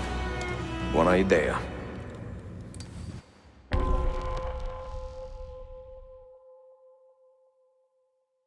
Yeah, he really was, Rod. You know, I think his addition to Revelations was great. And also for him to focus mainly on like cutscenes and story. And for Jesper Kyd to be able to focus on like ambient music and kind of like themes of like cities and places. It really complemented each other quite well, I think. But yeah, I really love what he did with AC3, you know, kind of like having an entire game under his kind of like eyes. And yeah, I really like working on every single element musically. You've done the trophy, Maxi? Nice. GG's, dude. Yeah, that's such an annoying one, you know, like having to destroy all of those objects in Syndicate. But yeah, that's a good one to knock out.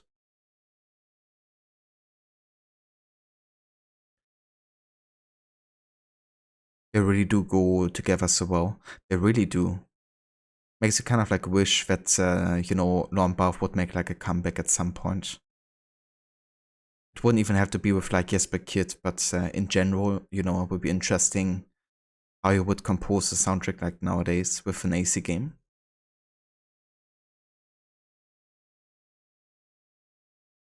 Upgrade and explore. Ezio's equipment is not in a good condition. Explore Galata district and upgrade his equipment. Yes, please. Yeah, that's the assassin headquarter. Reminds me a lot of the, you know, headquarter or kind of like burrows, I guess, from AC1 in its style. But of course, it's a lot bigger, you know, like so much more space and ways to kind of like study.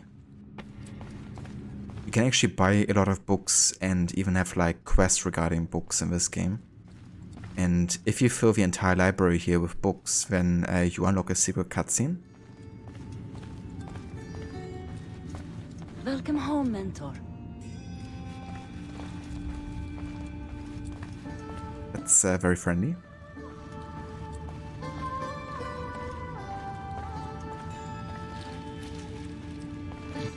I can't climb the ladder, apparently.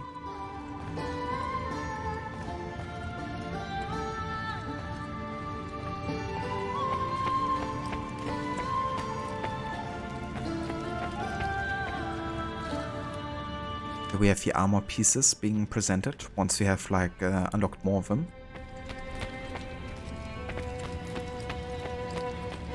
And then of course the weapon room. That has been like a staple since AC2 pretty much, right? To have like a room where you can represent everything you've collected pretty much. Yeah, it's the same in here.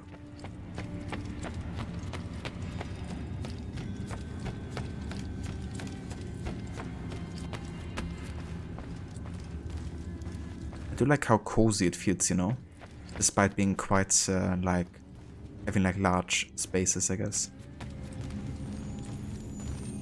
Even got some bomb chests here.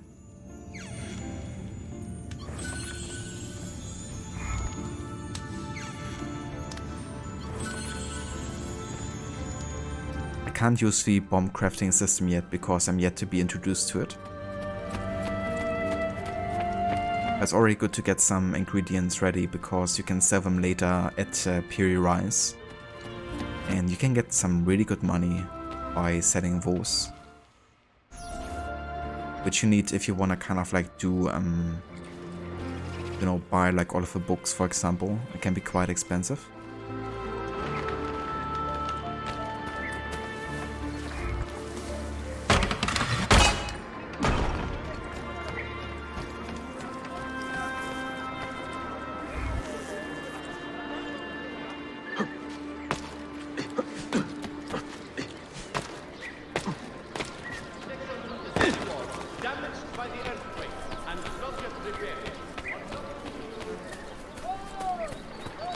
Çok güzel bir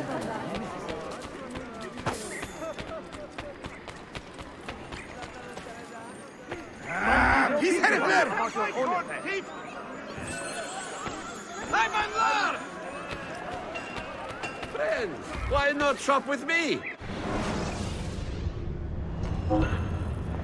Here we can buy the ASAP leather sporters. Quite like the design of the armor in Revelations. The most I have a selection of exquisite blades fit to gut him ammo.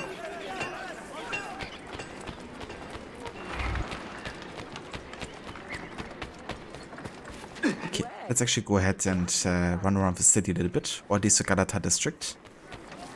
Günaydın.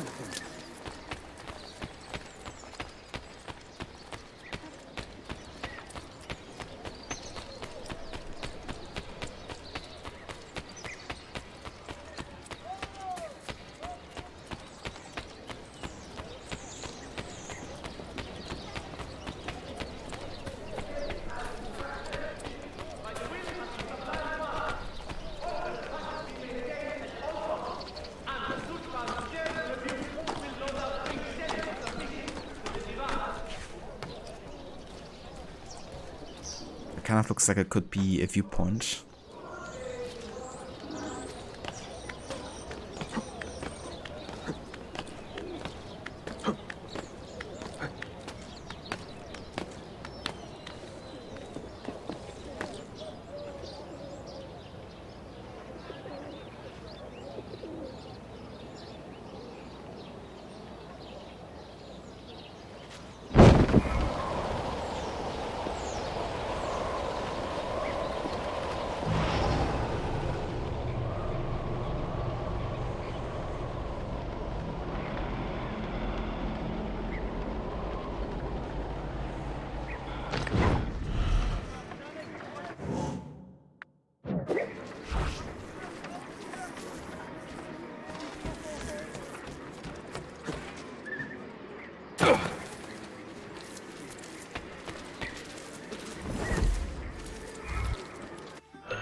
Could already do some renovation as well, actually, because this district is in assassin control. But yeah, I'm currently lacking the funds here. Oh, that's certainly not a common sight.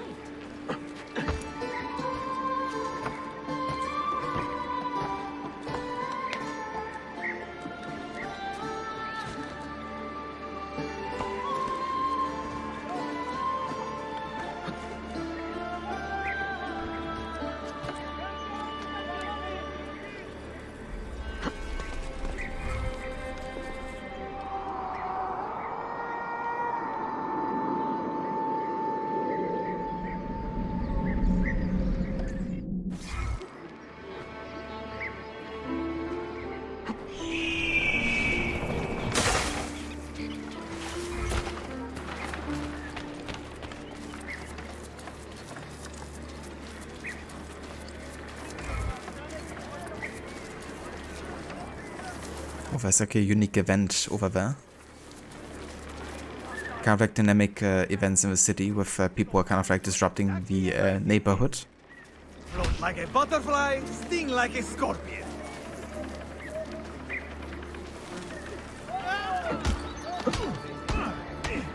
Inevur!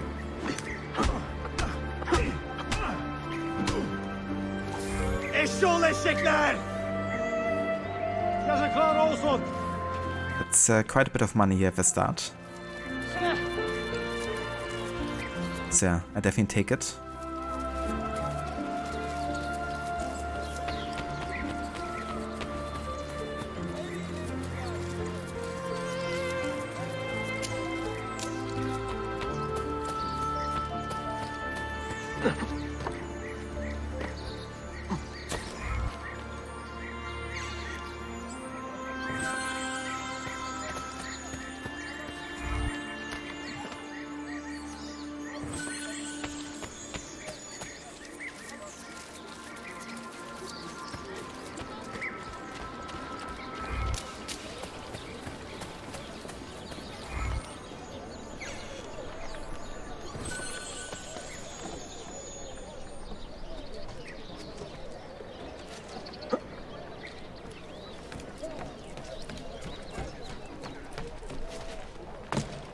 Billy, be on hold.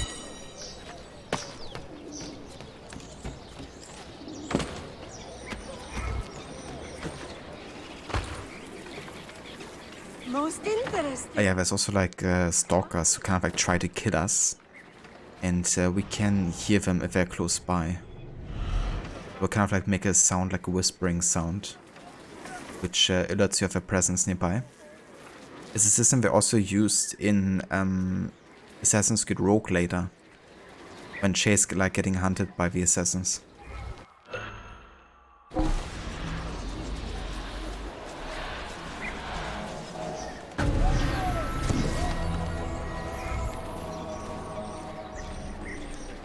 Love the music that plays once you kill them.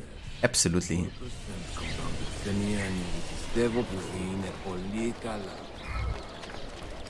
Yeah, if only the assassins succeeded, you know, in taking down Shay.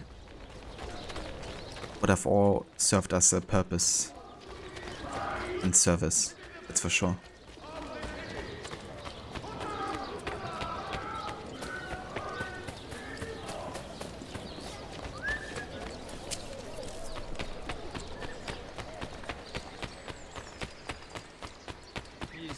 Bir sikke.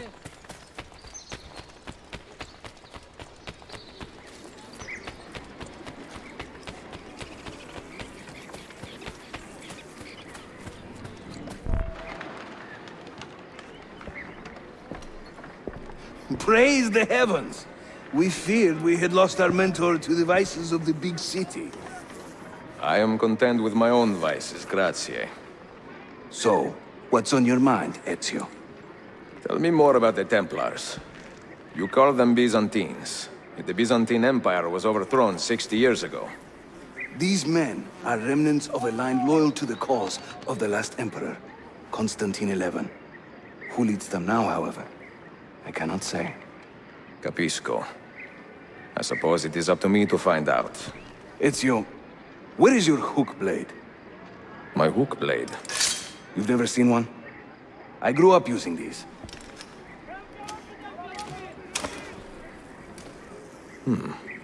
Show me how it works.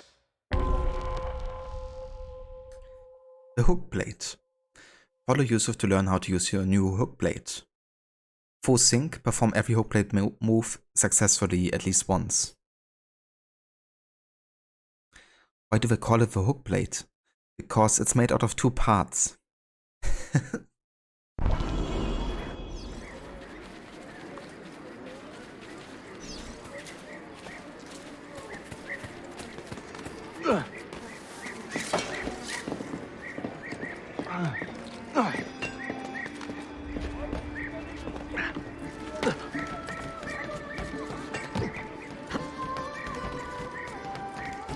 Think of the Hookblade as an extension of yourself, Ezio.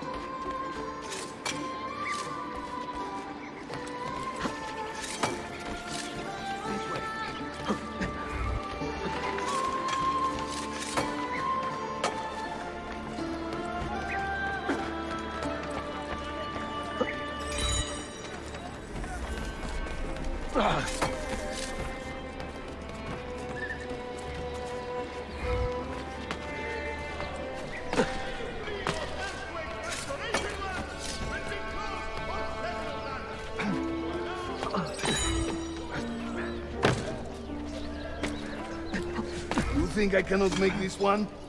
Didn't break a sweat!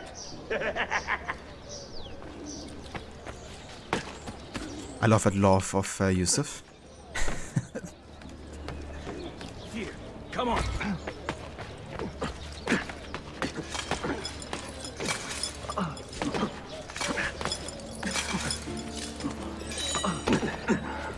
Well, thanks for blocking me, Yusuf.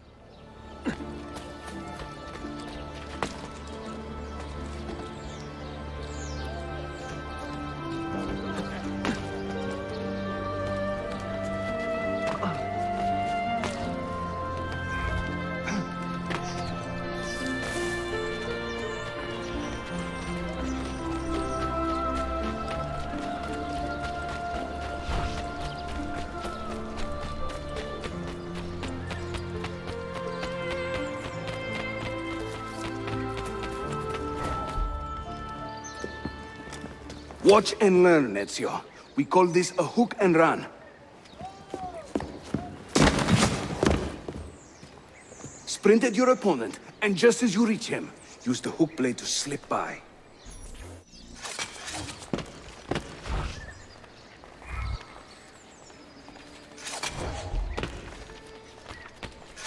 Shahane!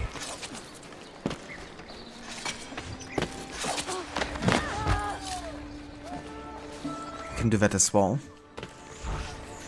But yeah, I usually wanna do like hold, so you kind of like get past him with like a parkour move. Harika! Yeah, you can throw him as well.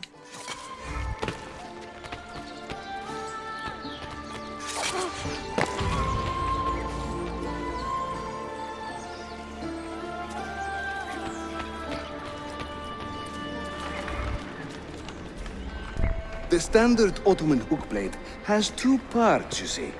The hook and the blade. So you can use one or the other. An elegant design. How about a bigger challenge? Va bene, let's go. Whoa! Damn, man, look at that, look! It has two parts. The hook and the blade. Okay, I didn't expect that. The view from Galata. Ezio is now the proud owner of an Ottoman hook blade. It needs a bit of training to master it. Training Yusuf is more than happy to provide.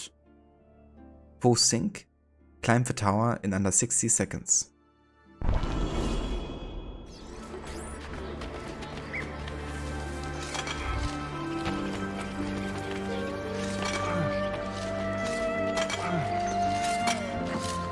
Having fun?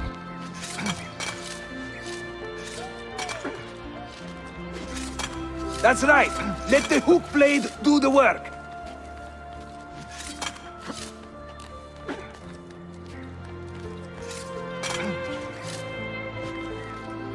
İşte böyle. Throw yourself into it.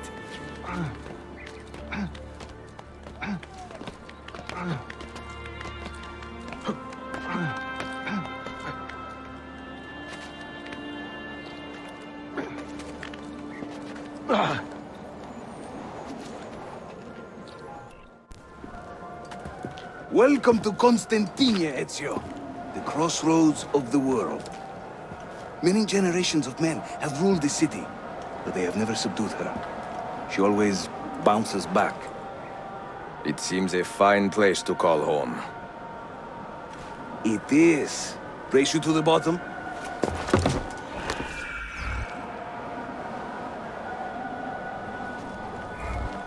Race you to the bottom. With a leap of faith. Yeah, I wanna loot a chest first. That's over here.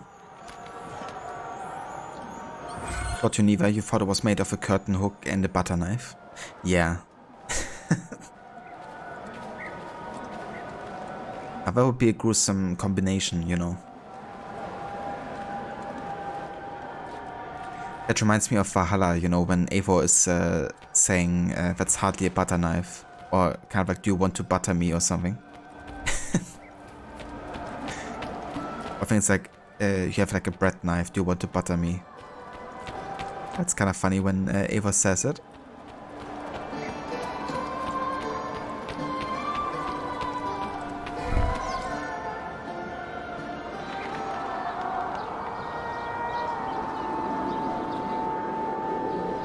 Are we done with this pissing contest?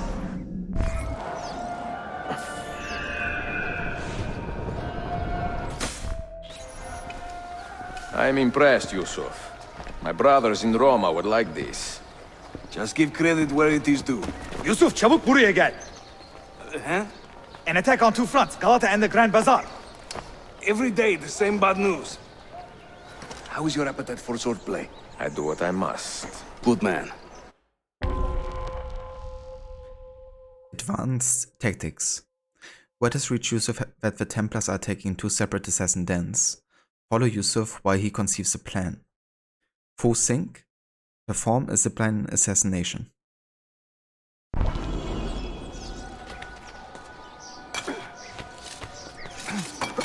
he lost his mind?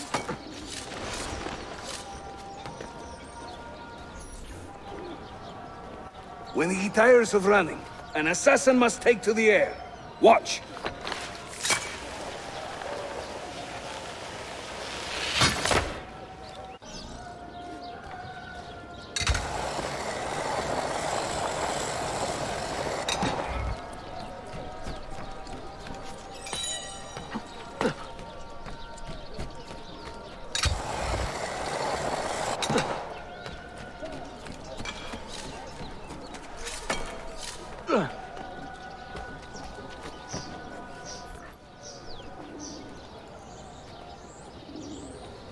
A Templar scout.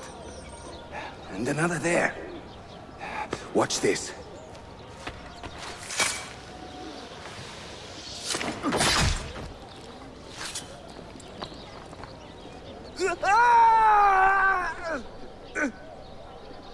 Assassin! Help!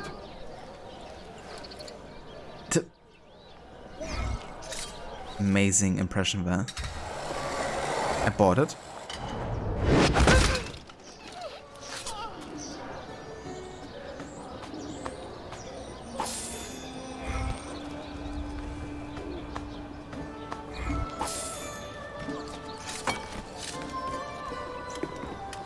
Time to part company.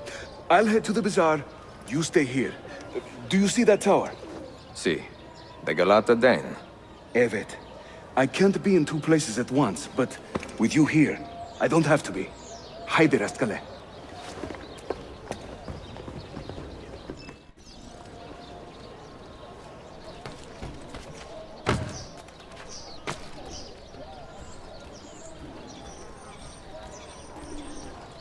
Okay, we kind of want to stay stealthy here, so I'm gonna try to avoid most of the rooftop guards if possible.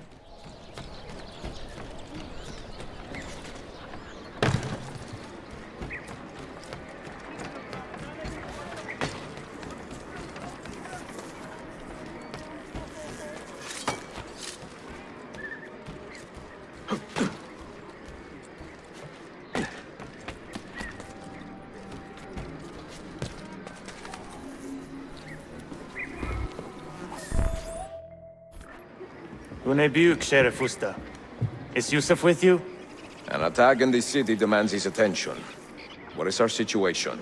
We beat back the vanguard, but they are sure to send more troops. Are your men ready for another fight? They are now.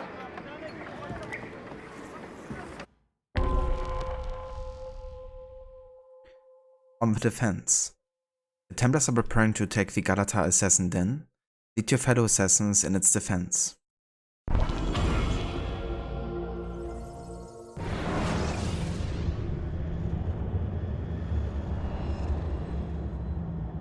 Everybody's favorite minigame in Revelations. Den defense.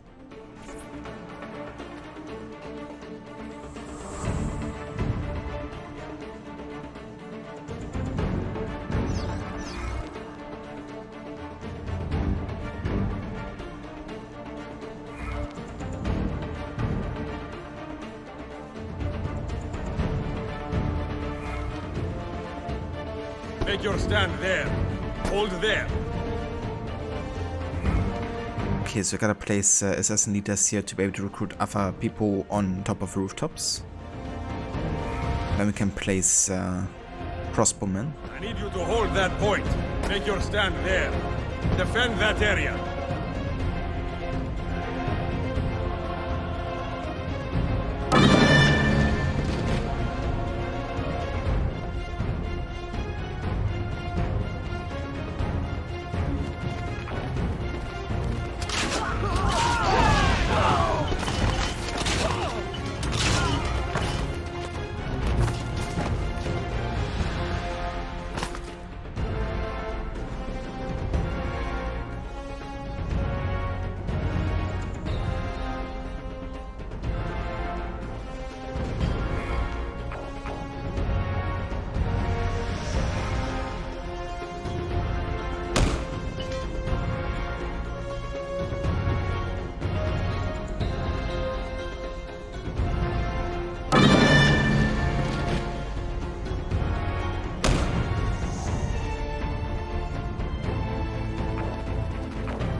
Make your stand there. Make your stand there. Make your stand there.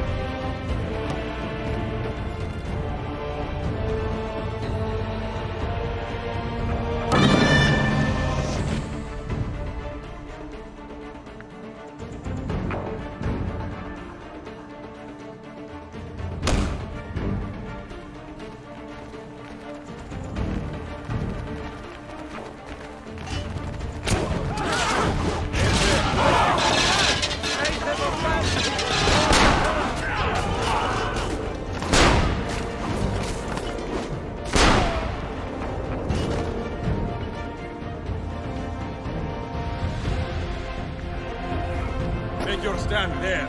Make your stand there.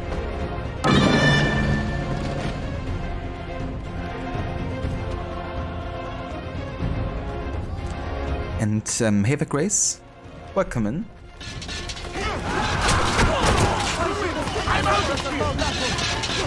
Right there.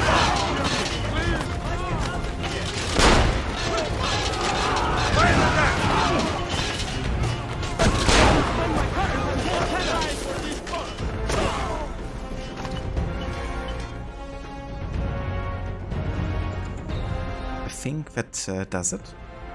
Never mind, there's still more. Hold that point for me. Secure that point.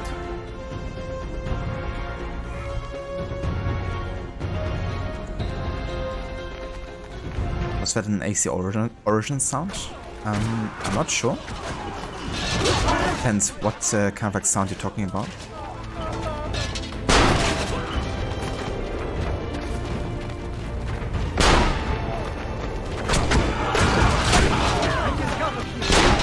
Make your stand there.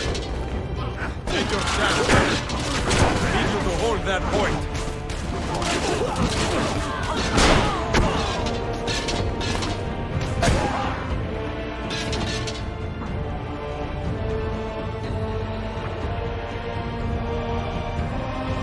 Defend that area.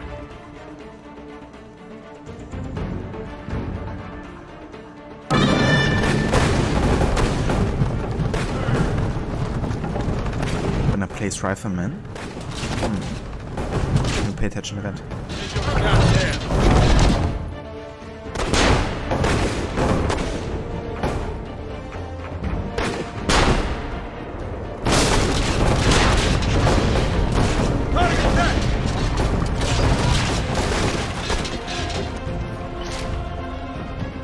I need you to hold that point.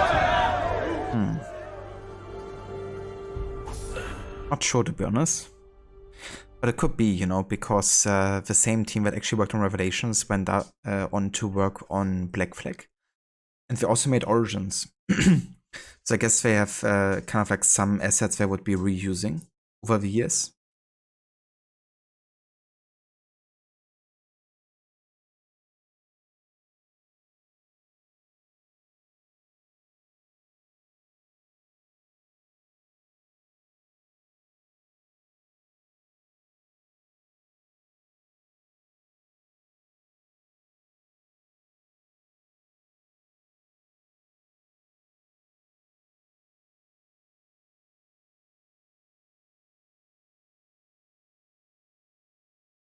Okay, sorry, I had to mute myself here for a sec. I did, Ronnie. Yeah, we did win. I didn't get 100% sync here, but that's pretty much impossible.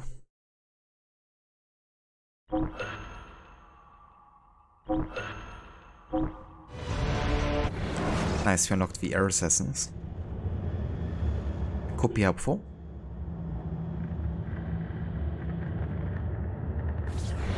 Send word if the Templars regroup. I will be with Yusuf at the Grand Bazaar Den. Take a ferry across the Halij. It's the fastest way to the peninsula.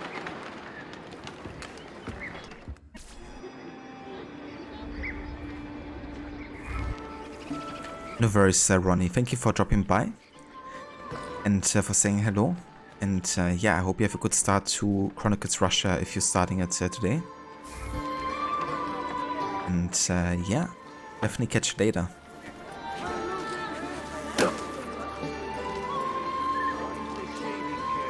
Hi, Axie! Losing him! Carrots! Please help me now! Just didn't want to stop chasing me, apparently. Okay, let's go ahead and pick up some money here. Thanks for giving the shout out, Verrod. So for anybody that hasn't checked out Ronnie before, definitely consider doing so. He's also a fan of the AC games and has been most recently playing through the Chronicles games. Also, give me just one sec.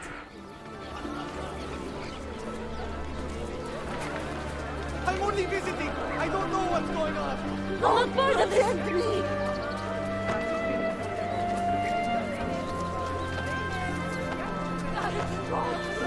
I'm a part of it!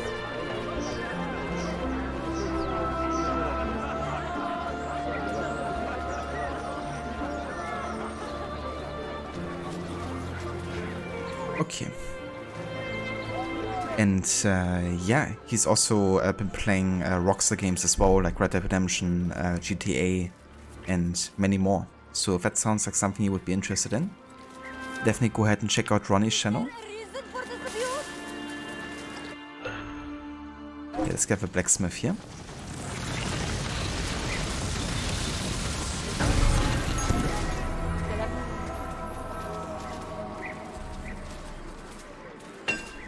Come! Test this steel! On this blade!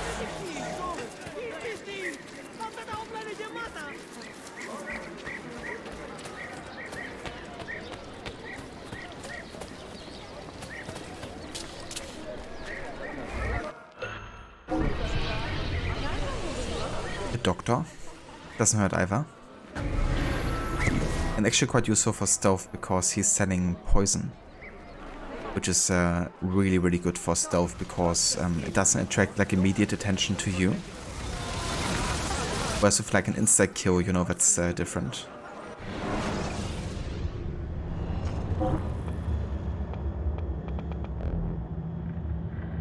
Can be quite expensive though. Trust me, you'll soon feel much better.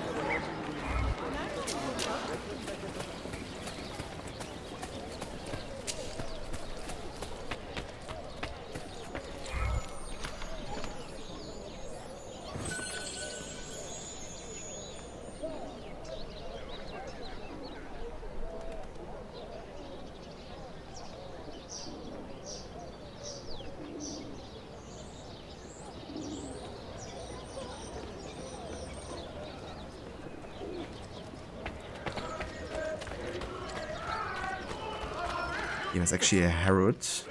I don't want to lose the notoriety here because every time you renovate a building in Konstantiniyye, you're gonna raise your notoriety as well.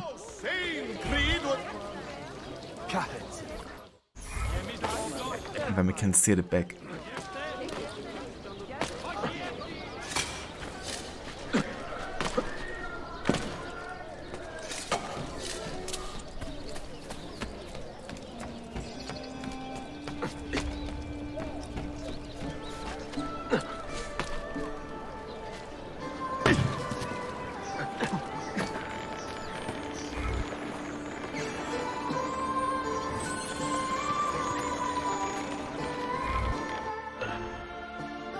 The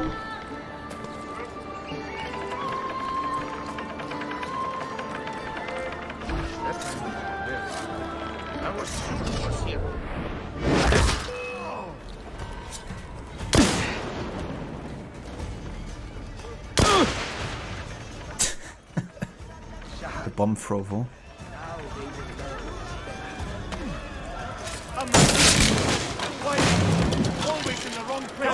Oh, how about that?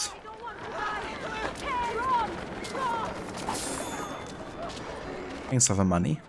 Do you require medical assistance?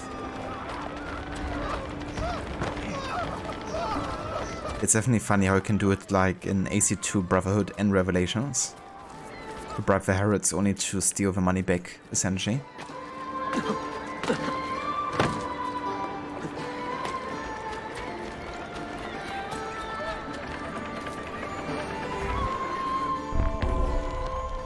On the attack.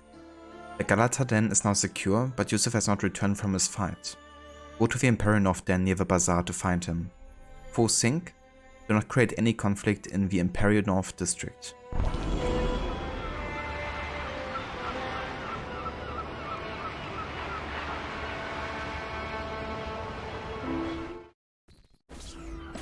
Ezio!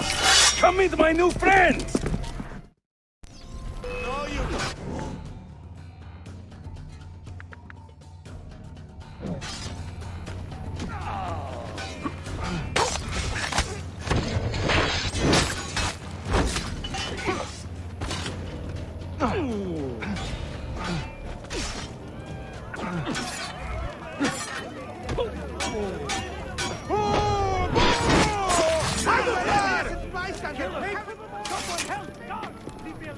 You fight like a man late for his own wedding. See, by about 25 years. I was too late to save the bazaar then, unfortunately. But now that my army has doubled in size, we'll take it back together. This way! When the Templars take control of a district, they flaunt their presence. Hanging banners, extorting the merchants. It's a constant battle to keep them at bay. And they rub our noses in every victory. They are quite bold. Why does the Sultan tolerate this? Sultan Bayezid is far away, Ezio. Warring with his son Selim, many Fersa northwest of the city. He has been away for years, at least since the earthquake, and maybe even before. He is blind to all this turmoil. Ah, but your eyes are open, see? Hem de falta, Shigibi. Believe it.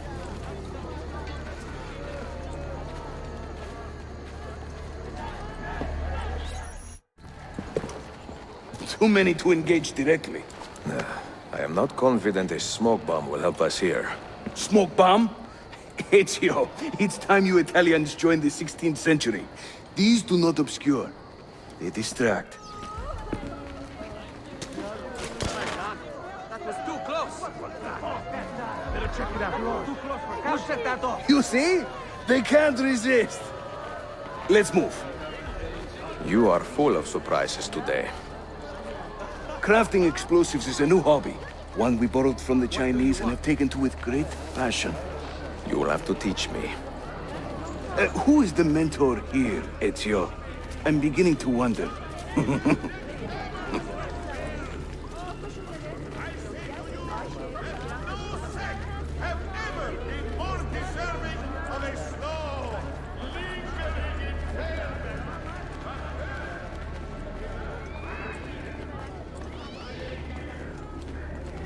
Random cat noises in the background. Yeah, fun fact, Istanbul is actually very much a cat city. There's like tons of stray cats, but they're all treated like very well by the population. Your turn. Make me proud.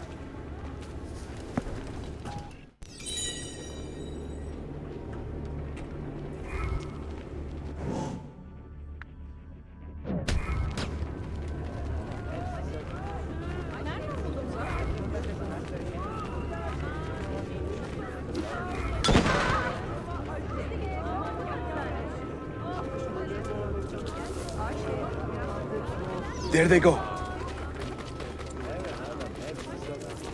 Hurry, we're nearly there.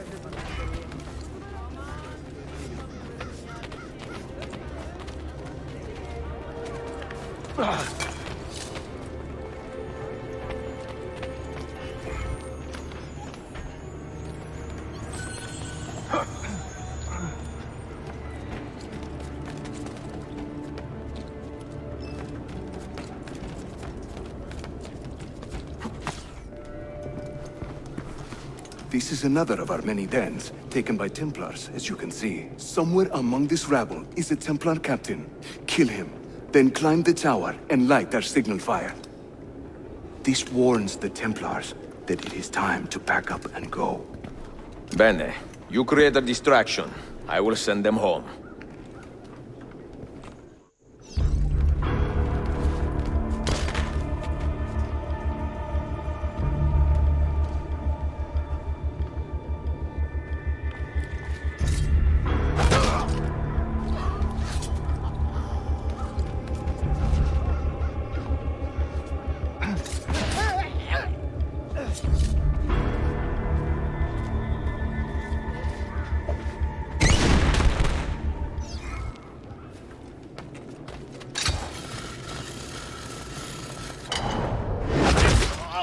Ezio, over here.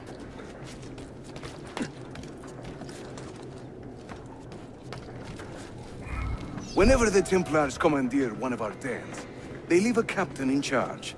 Search the area carefully, and you might see him strutting about like a peacock.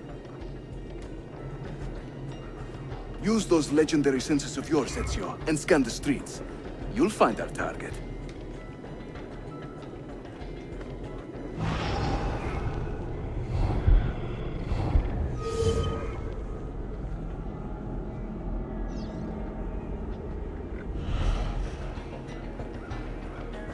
Alright then. Time to get our target. Wonder if he comes back to this place, because then we don't have to move that far. We could just poison dart him.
Was he not hitting? I was about to say it.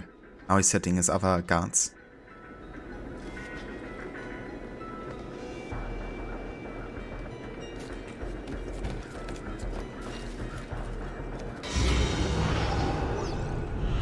Alright.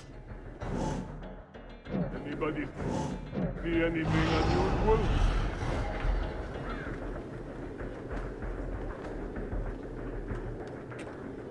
Yeah, these guys are still investigating, so I'm gonna wait until they are done.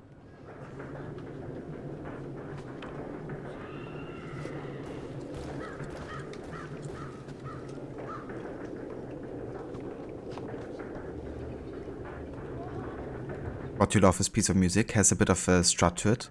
That's true, yeah. Jesper Kid's amazing work with the soundtrack.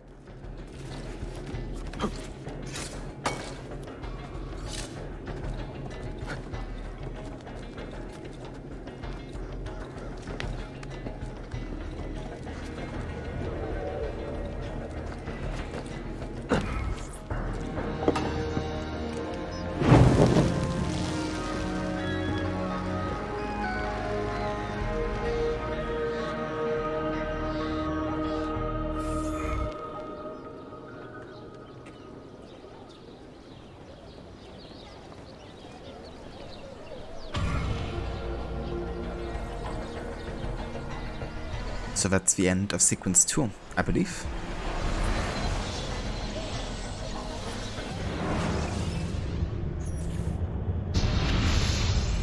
I'm seeing very strange activity in the Animus. Oh? The CPU should be fairly idle, but the system monitor is spiking regularly, sometimes as high as 85%. Is it serious? I'm not sure. Desmond's signs are stable. Well, if there isn't a problem, let's not try to fix anything. Fair enough. God, I need a drink.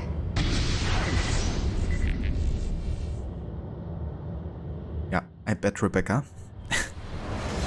After all we went through. 16?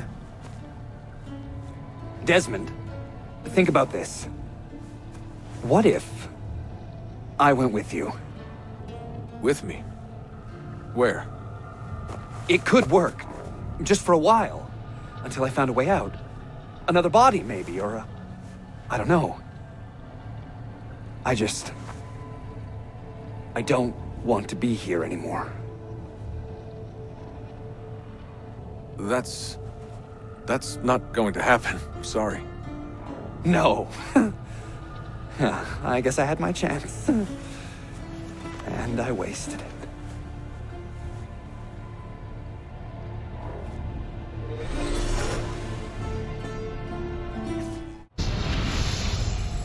Were they close? Desmond and Lucy? I mean, closer than friends? Well, there was the occasional misty-eyed moment, but... She liked him, Bill. That's what she told me. Interesting. That's it? Just interesting? I spent a lot of time training each of them when they were younger. She was a remarkable woman. And I just find this whole situation quite sad. Sad? Are you finally getting soft on us, Bill?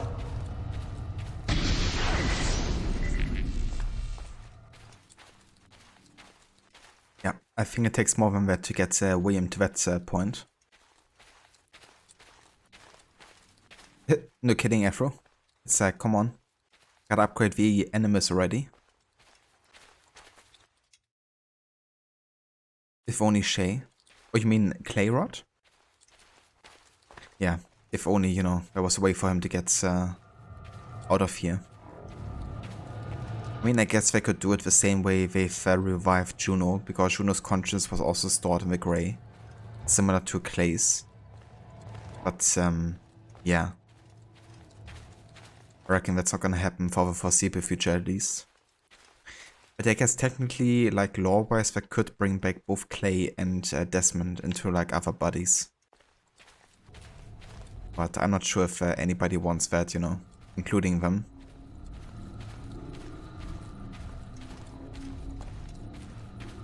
Why does Sean call William Bill? Because Bill is kind of like a short version for William for some reason, I think.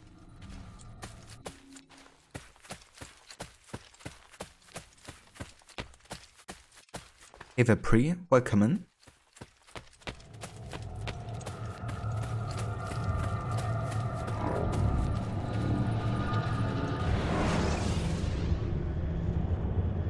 Claudia, Konstantiniyye, called Istanbul by the Turks, has welcomed me as one of its own.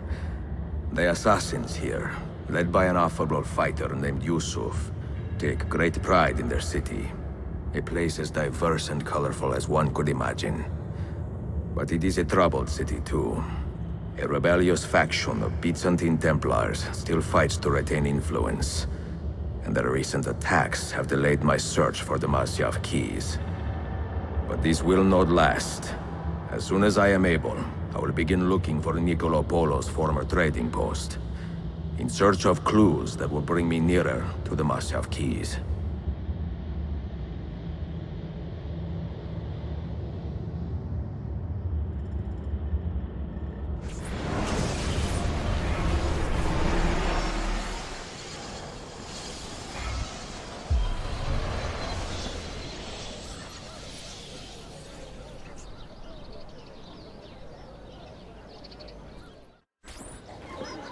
How did we do? We have won the day and recovered Ardennes. But we lost a few friends in this fight. So much death for so little gain. You have some experience recruiting new assassins, do you not? More than a little. The people here are quite sick of these Templar attacks. Can you turn on your charms and find us a few more recruits? See, but these den will not do for training them. Not this soon. A good point. Speak with one of my men in Galata after you are finished. He can help you begin their training.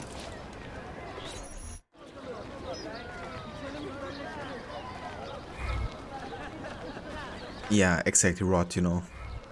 I think it would be very weird for them having to, you know, experience that.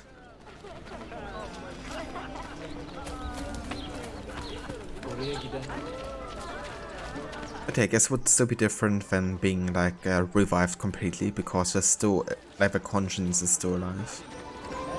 But yeah. Tricky. Okay, let's get some thieves here, because they can be quite good for stealth missions.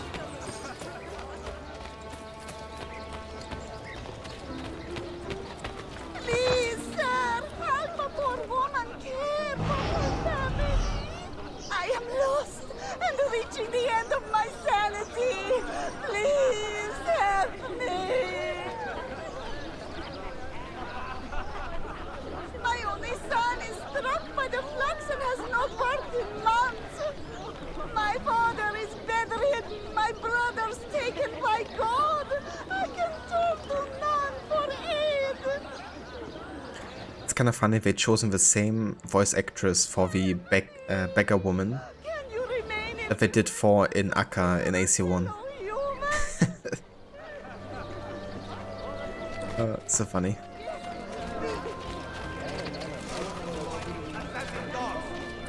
I shake in anger, knowing they are free. Huh, so little coin? Do you take me for some rustic simpleton?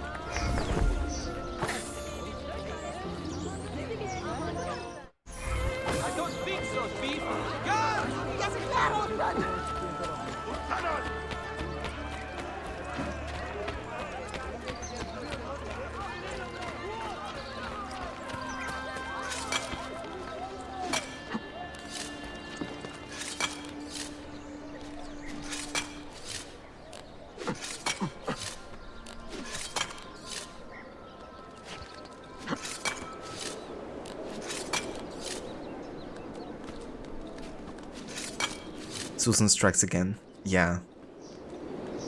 Her voice is just very unique, I think. It's definitely one of the more easier recognizable voices in the series.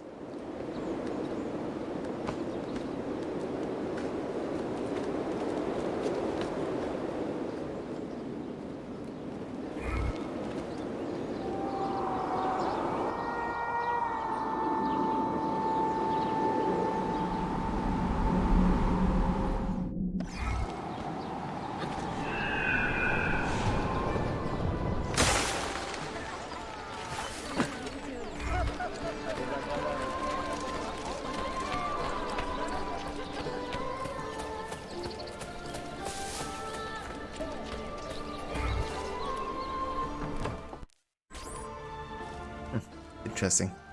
You can already go here and pick up the Templar book, which will give you the location for one of the Templar tombs. Blood the Impaler's prison. Nice.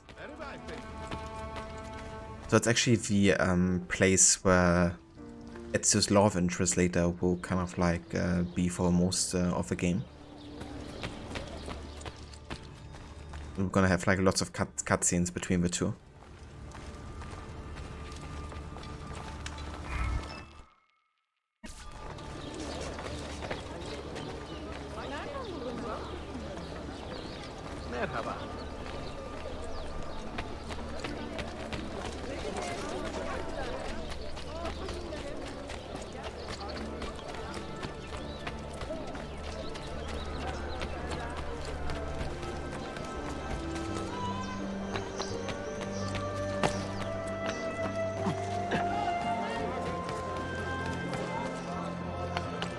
Grand Bazaar.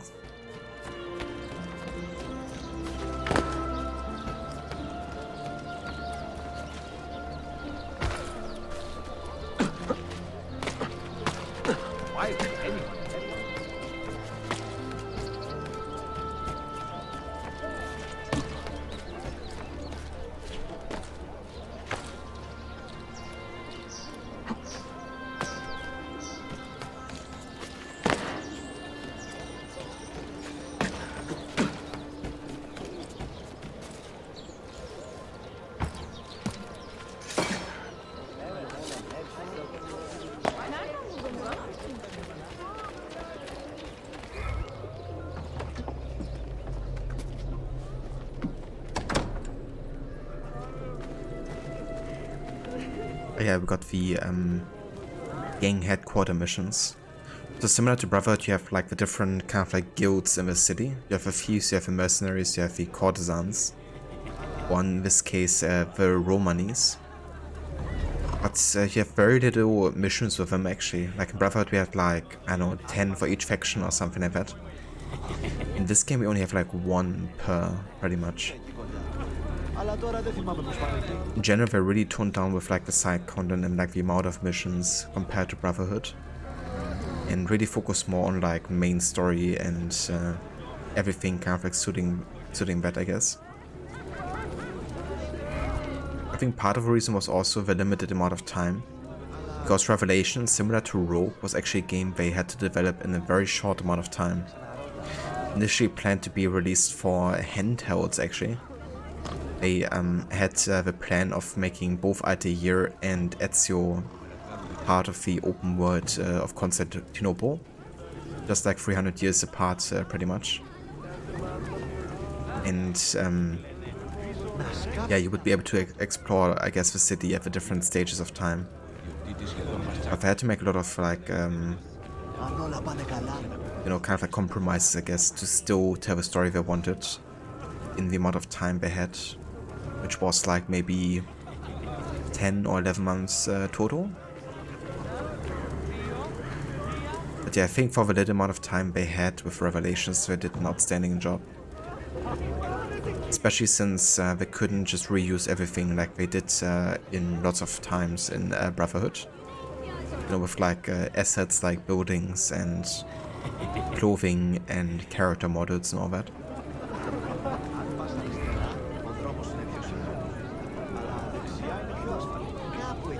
Arkadašian, you look distracted. Quite. I have a lot on my mind. Someone in this district is funding a campaign to get us arrested. How so?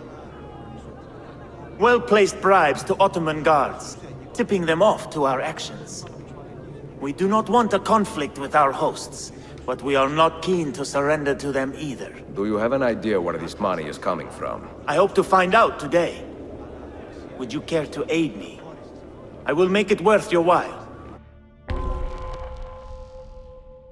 Loose lips.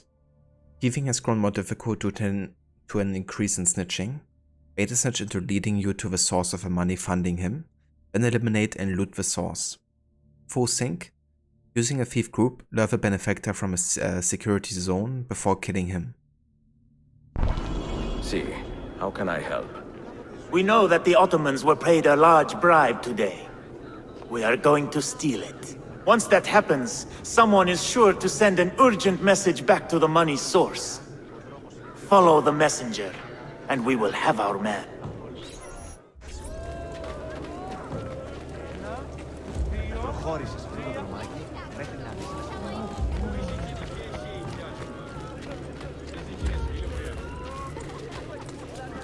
There is no excuse for such recklessness.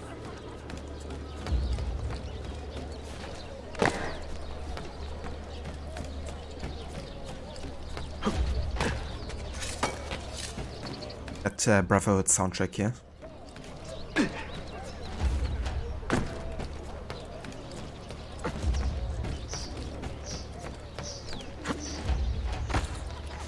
Forget himself.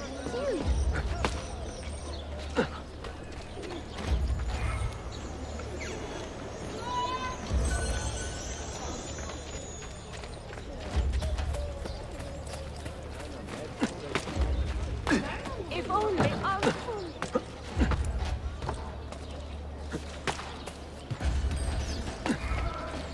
A true athlete. Let's begin.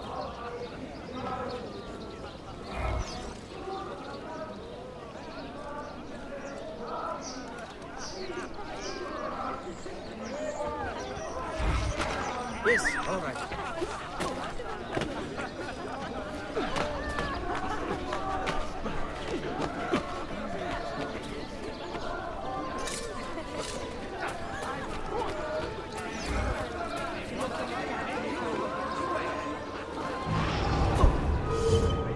Where's he going? Food and cheer.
What?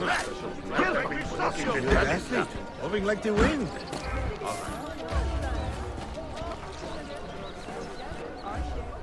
What are you doing here? I told you to keep an eye on those soldiers. Forgive me, Halim Bey, but thieves have stolen the bribe. What? How did they know? I'm not sure. If our contacts in the Ottoman ranks do not get their money, we do not keep our special relationship intact. But what could I do? Nothing, obviously. You're just a worm. Now get out of my face. It is an insult that I should pay so much to gain so little.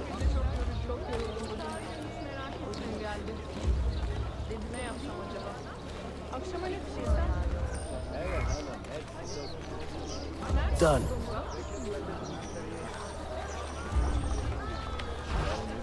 Keep your eyes open for those sneaky thieves. They may be coming for us next.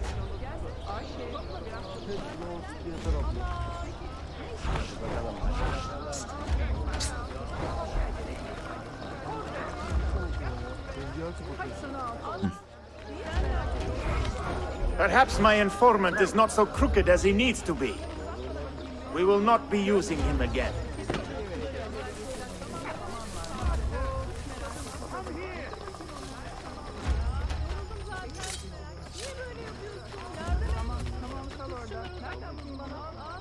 Wow. What is my next move? Think, damn you, think! Didn't even react to the blur, which is like part of the forcing requirement here. As I gotta use VFs on top as well. And Haver Aura, welcome in. I should move to Bursa. This city is too diverse, too messy.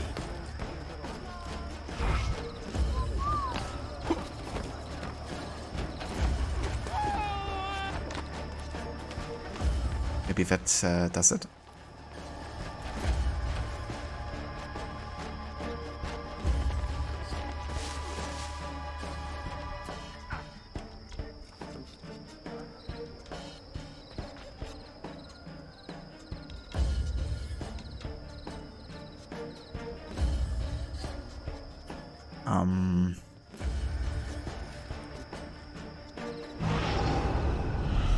He should be moving away.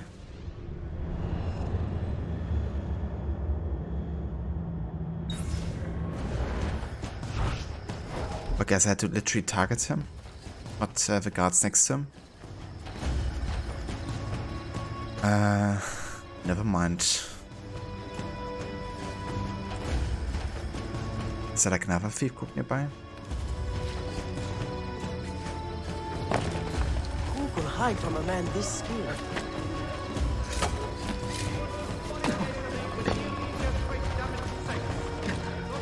Got some mercenaries. Is this another Ezio game? It is, yeah. This is the final one of the trilogy. This time we are in Constantinople. Or you could also say Istanbul. I want to talk to you! Is there a reason for this rudeness? Okay, yeah. I kind of fucked up by not blurring him, but the guards next to him. Is there like a way to checkpoint restart? Let me try something.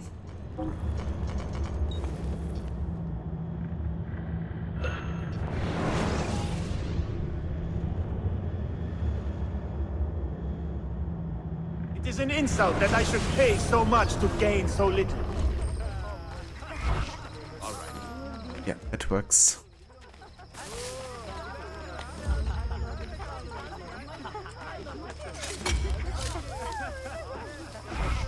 Come on, I'm good. Keep your eyes open for those sneaky thieves. They may be coming for us next. I'm going to survive this day! Wait! Wait till I get my hands on you! Oh, I'm not ready. To get about. Why me? Always in the wrong place at the wrong time. You got away with the money? Evet, about half of it. The rest we distributed to the people. It keeps them honest. Just make sure you do not turn into the criminals you are fighting. Point taken. Why don't you stick around and keep us in line? I will call on you when I need a favor. You can count on that.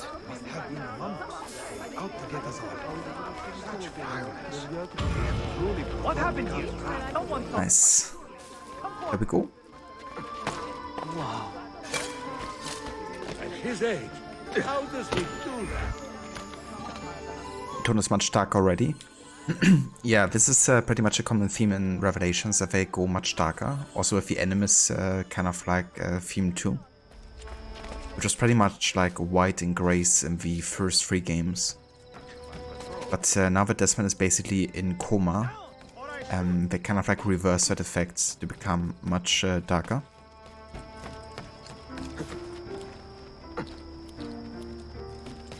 But yeah, I love the atmosphere of this game.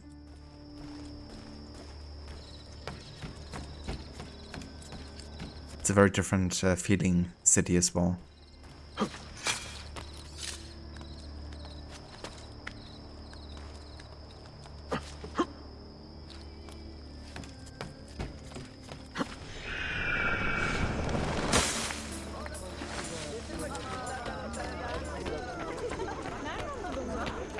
Let's see if we can get another bank unlocked here.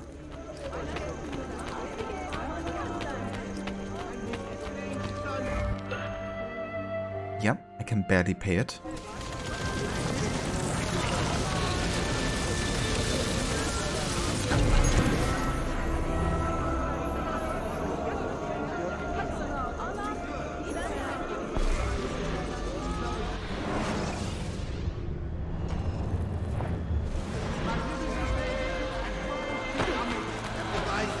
competition for all the city.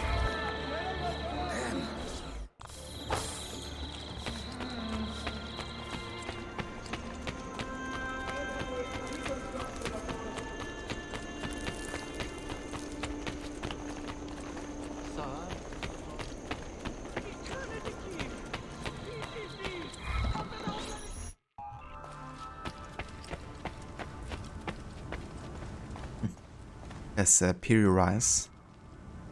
But I can't actually like trigger a cutscene with him yet. But I can go to him to shop with him apparently already. Which can be quite nice early on, you know, because some of these sell for really good money. I can get like 800 easy here.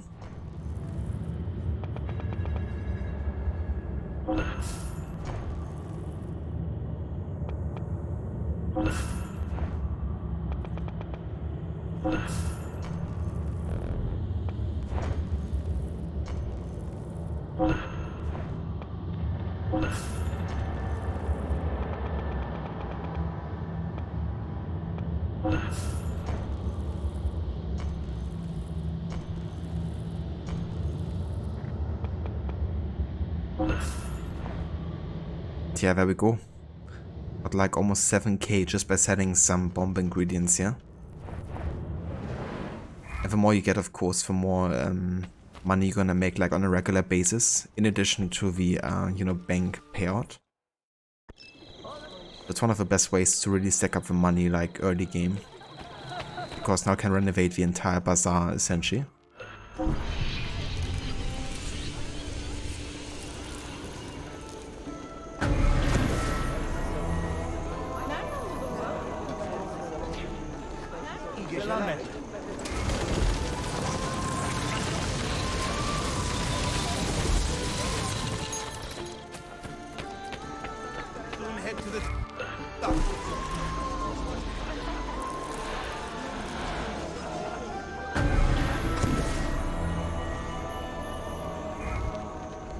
Crazy how much you can sell those ingredients for. Absolutely, you know. Like sometimes if you are basically fully stocked with bomb ingredients, you can get like close to 40k per selling. And that's not even selling like all of it, just to have like a little bit of each. Yeah, you can make some really good money there. Especially for me, it can be good because on PC, I'm not sure if it's the same on console. Like the bank income can kind of like become bugged sometimes. And I've had like moments where I played for like 2 hours straight and I didn't have even one income being triggered. So selling those bomb ingredients was like sometimes my only way to even make like any additional money.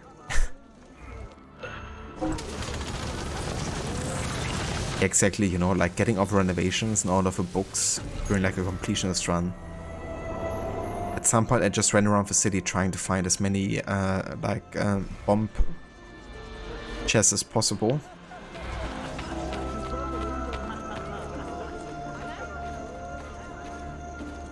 I think I might also do it for the console versions in the Ezio collection, but not sure. That's fair. I think there's certain moments in the game where like a main story triggers or something and then it like resets the timer or something.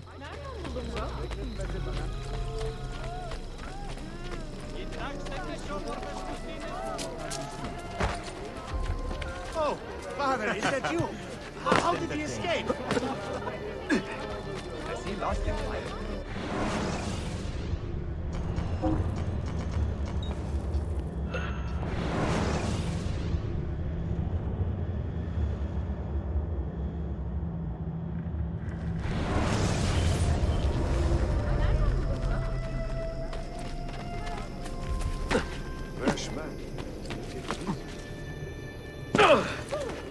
Well, quite, yeah.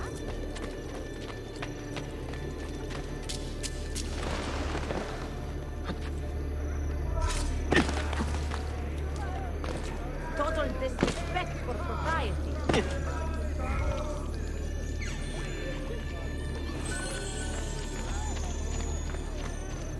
Never has our city.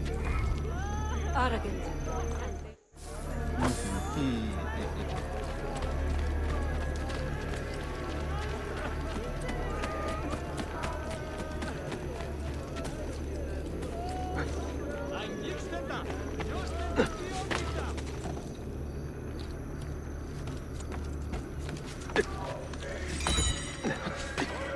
Aha, impressive moves. These assassins are taken completely! He will get an ear.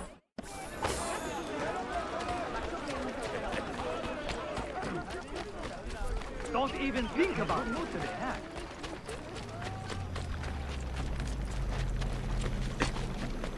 Has he lost his mind? Has he lost his mind? Are you a compassionate man, Effendi? Can you help me? That I stole fruit from a vendor, I will not deny.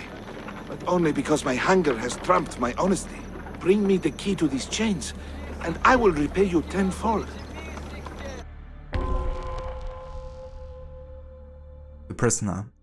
Man has been arrested for stealing food. Show him some mercy. Foe sink. Pickpocket the guard to retrieve the key. Wait right here. Obviously. It's like, dude, I have nowhere to run.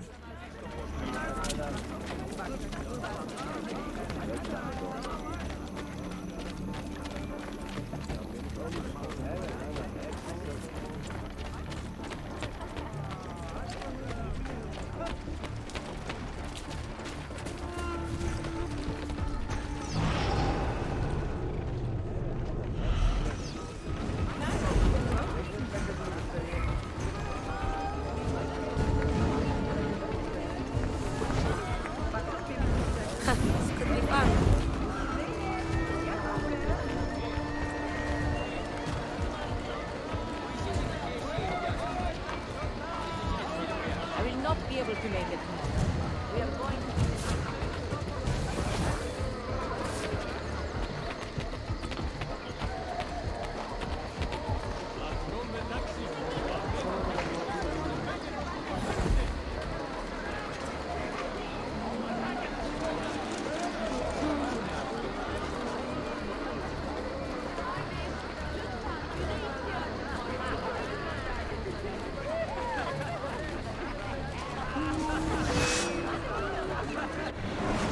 What? Seriously? So he didn't even get distracted by the courtesans, nor did, you know, like anything work. He just auto-detected me, even though I was like social stealthed as well. So I guess even if you get even close to his, you know, like vicinity, and he's like looking into your direction, he gets detected no matter what. Even if you're socially stealthed, like I was. Okay, that means I can probably still do it stealthy by, you know, kind of like looting from behind and then running away. But yeah, that's annoying.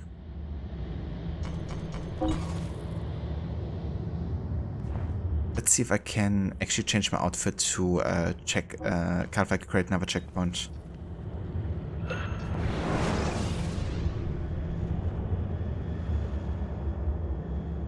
He was gonna take you out with that. Definitely was, yeah. It's kinda cool, you can like do a checkpoint restart by changing your outfit pretty much. That's a bit unfair, cause blending is supposed to hide you. Yeah. Definitely is, you know. But it happened, which means that is our first detection. I like how these guys just spawned into me. But yeah, I guess as long as I can still do this one stealthily, then I'm good. I hope. Such grace. Spry for his age.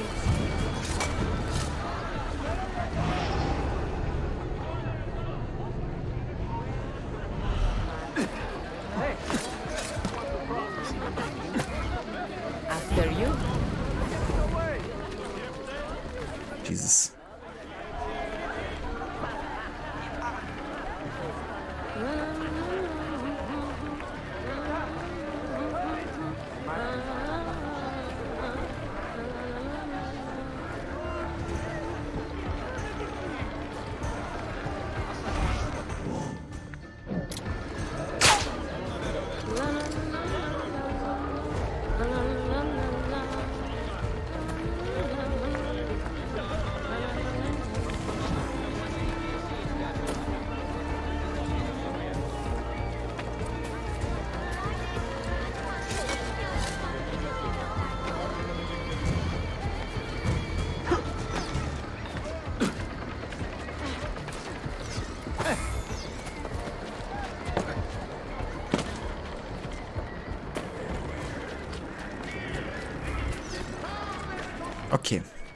It worked.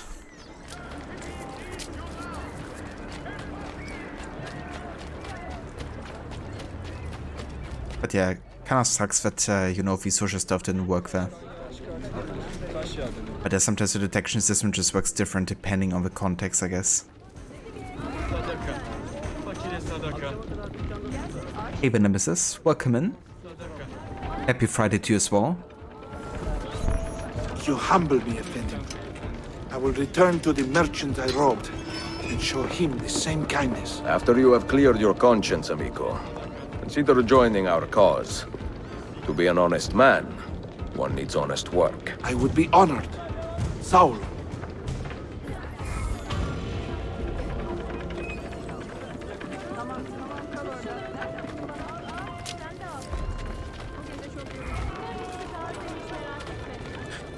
Murat came out of the assassins.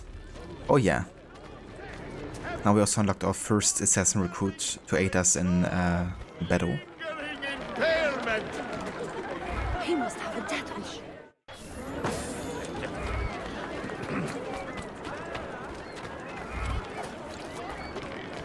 We now also unlocked the guild challenges, which means anything we kind of like do, like air assassinations, using groups to our advantages, all of it will be tracked and added to like a checklist. And if you complete the checklist, we get like unique rewards, like discounts on hiring the groups or like unique faction weapons and all that type of stuff.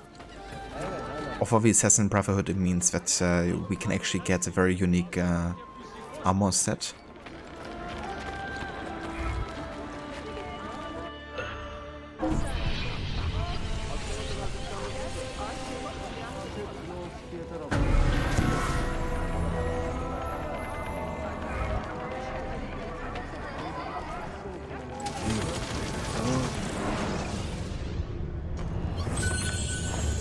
Transaction concluded.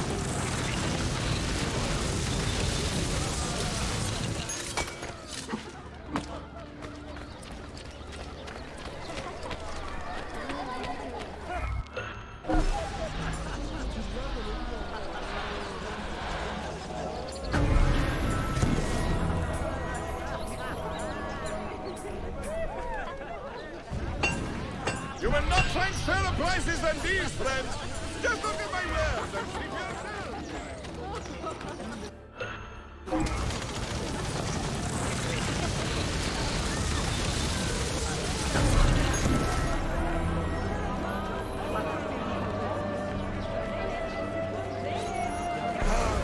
Let my experience guard you. Some of the outstanding work. Price is so low.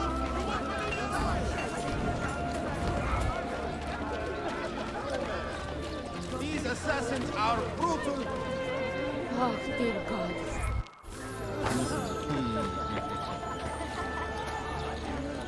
Cutter! Ha! You will be Betrayed! impaled. No, you. Steady there! Watch him attack me while I'm stuck here renovating the building.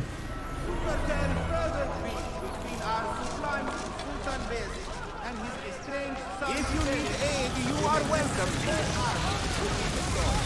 Never mind, we're good.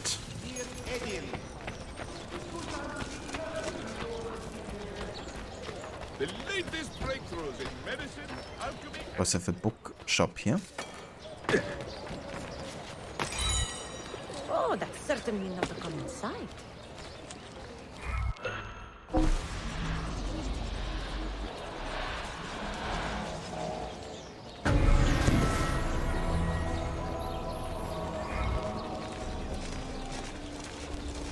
Greek wisdom, Arab reflection, Turk pragmatism, Persian sublimity.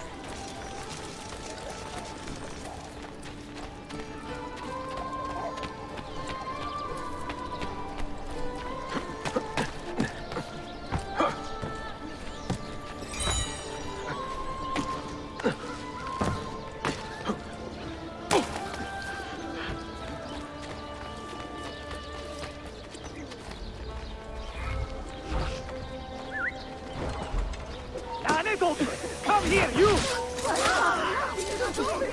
What is going on? Time to go visit my uncle. What's going on? It's time to visit my uncle. Damn. It's quite some good loot here. Yobe, I'm going to be sick. Must. Do you like Brotherhood Revelations more or same? Well, I would say main story wise, I probably like Revelations better. Side content wise and gameplay wise overall, I like Brotherhood better.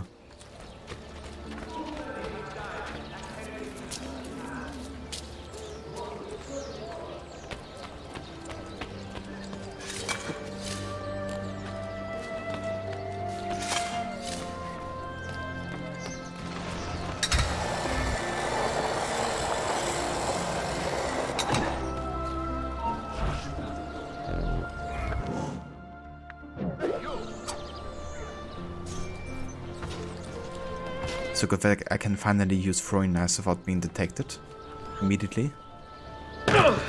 Because they really love that in AC2 and Brotherhood.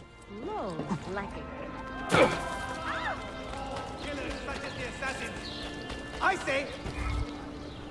Scatter.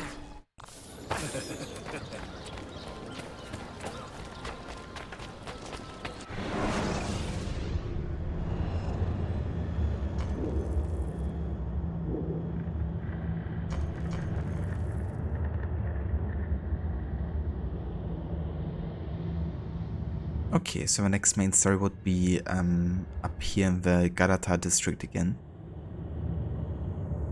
But yeah, I'm gonna do that next time, I think, when we play Revelations again. To continue with sequence 3 here. Because this is gonna be where I will call it today for AC. Let's have a look though at the DNA tracker to see how much we've done today. So we have 15% total sync.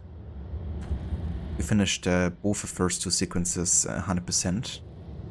And yeah, of course we only just started sequence 3, so we're gonna properly dive into that in the next stream. Haven't done any of the secret locations yet, but we'll be doing that next time too. I've already done 50% of the faction headquarter missions because there's only 2 of them. And yeah, then of course you have the challenges.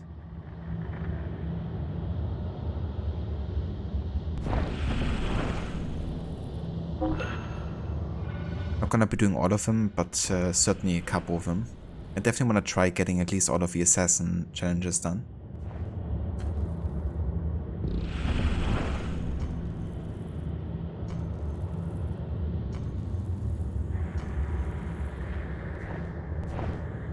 But yeah, let's go ahead and quit here and switch over to this scene.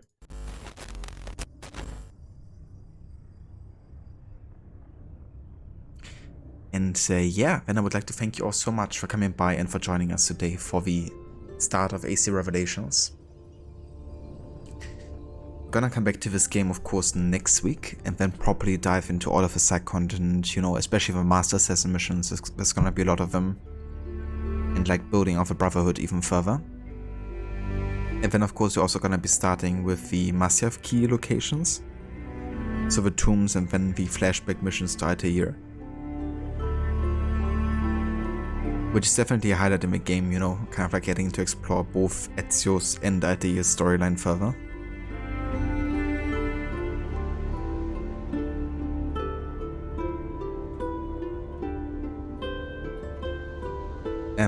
Narrow NPCs curse a lot in this game, do they? Yeah, that's a classic, isn't it? Assassin's Creed NPCs just like cursing in their native languages. It's so funny every time in AC1 when I get to Akka, because there's a couple German guards. I guess they're part of the Teutonic Knights or something. And they also curse a lot. So it's kind of funny hearing that in my native language. Especially since the accent is like so over the top. But it's definitely funny to listen to. Nemesis throwing knives you would love in Odyssey but don't have. Yeah. At least you have the bow, I guess. you know, that's quite helpful. But yeah, 4 knives would be kinda cool too. No worries, Rod. Thank you for being here, dude. And thanks also again for the raid earlier.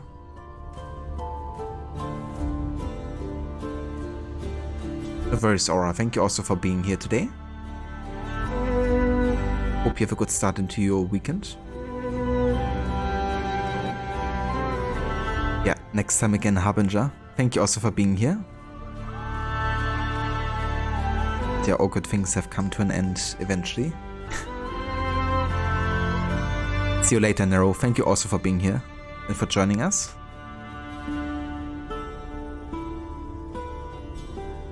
And yeah, thank you also again to Infinity for the resub, and Don, thank you too for the resub as well.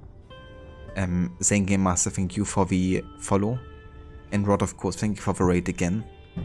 If you guys haven't checked out Rod yet, if you're looking for another Assassin's Creed fanatic, Rod is the channel to go to because he's a massive fan of the series, and every weekend he's playing through the AC games. So definitely make sure to catch that. He's also currently playing through Revelations actually with a no HUD challenge. So playing without the minimap, without any of the conflict indicators, anything like that, you know. No health bar, nothing. So yeah, very cool, unique and fresh playthrough of the game.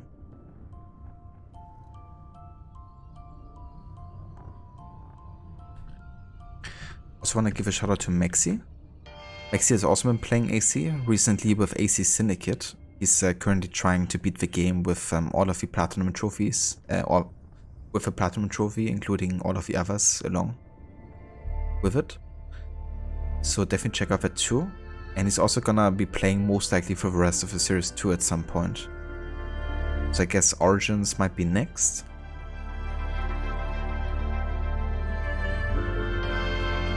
And also want to give a shout out here to Mauler. Mauler is currently playing through Hogwarts Legacy for the first time ever, playing that game, that just quite recently released. And he's also been playing Assassin's Creed Black Flag and Freedom Cry 2. So yeah, another streamer that would be potentially streaming Assassin's Creed as well.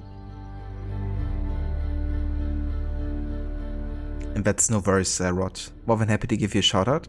I hope you have a good start into your weekend too, and into your AC streams. Looking forward to catch more of the No HUD challenge.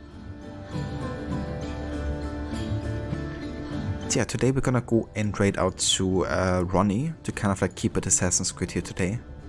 He's currently playing through Chronicles Russia for his first time ever.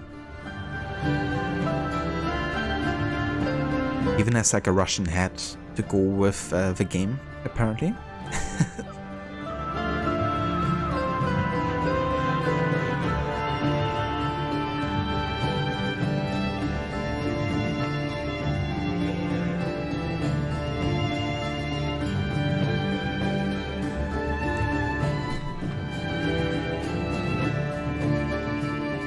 And yeah, you know the drill. If you want to join us for the raid, there's some raid emotes you can copy and paste if you like. We got one for non-subs and one for subs. And yeah, I'll be back most likely on Monday at the latest. And then we're gonna continue with Revelations. And yeah, then we're also gonna be, of course, continuing with GTA 4 as well, with the Lost and Damned DLC. I guess either game would be either Monday or Tuesday. But yeah, hope you all have a good weekend, and I will see you all in the next stream. Take care.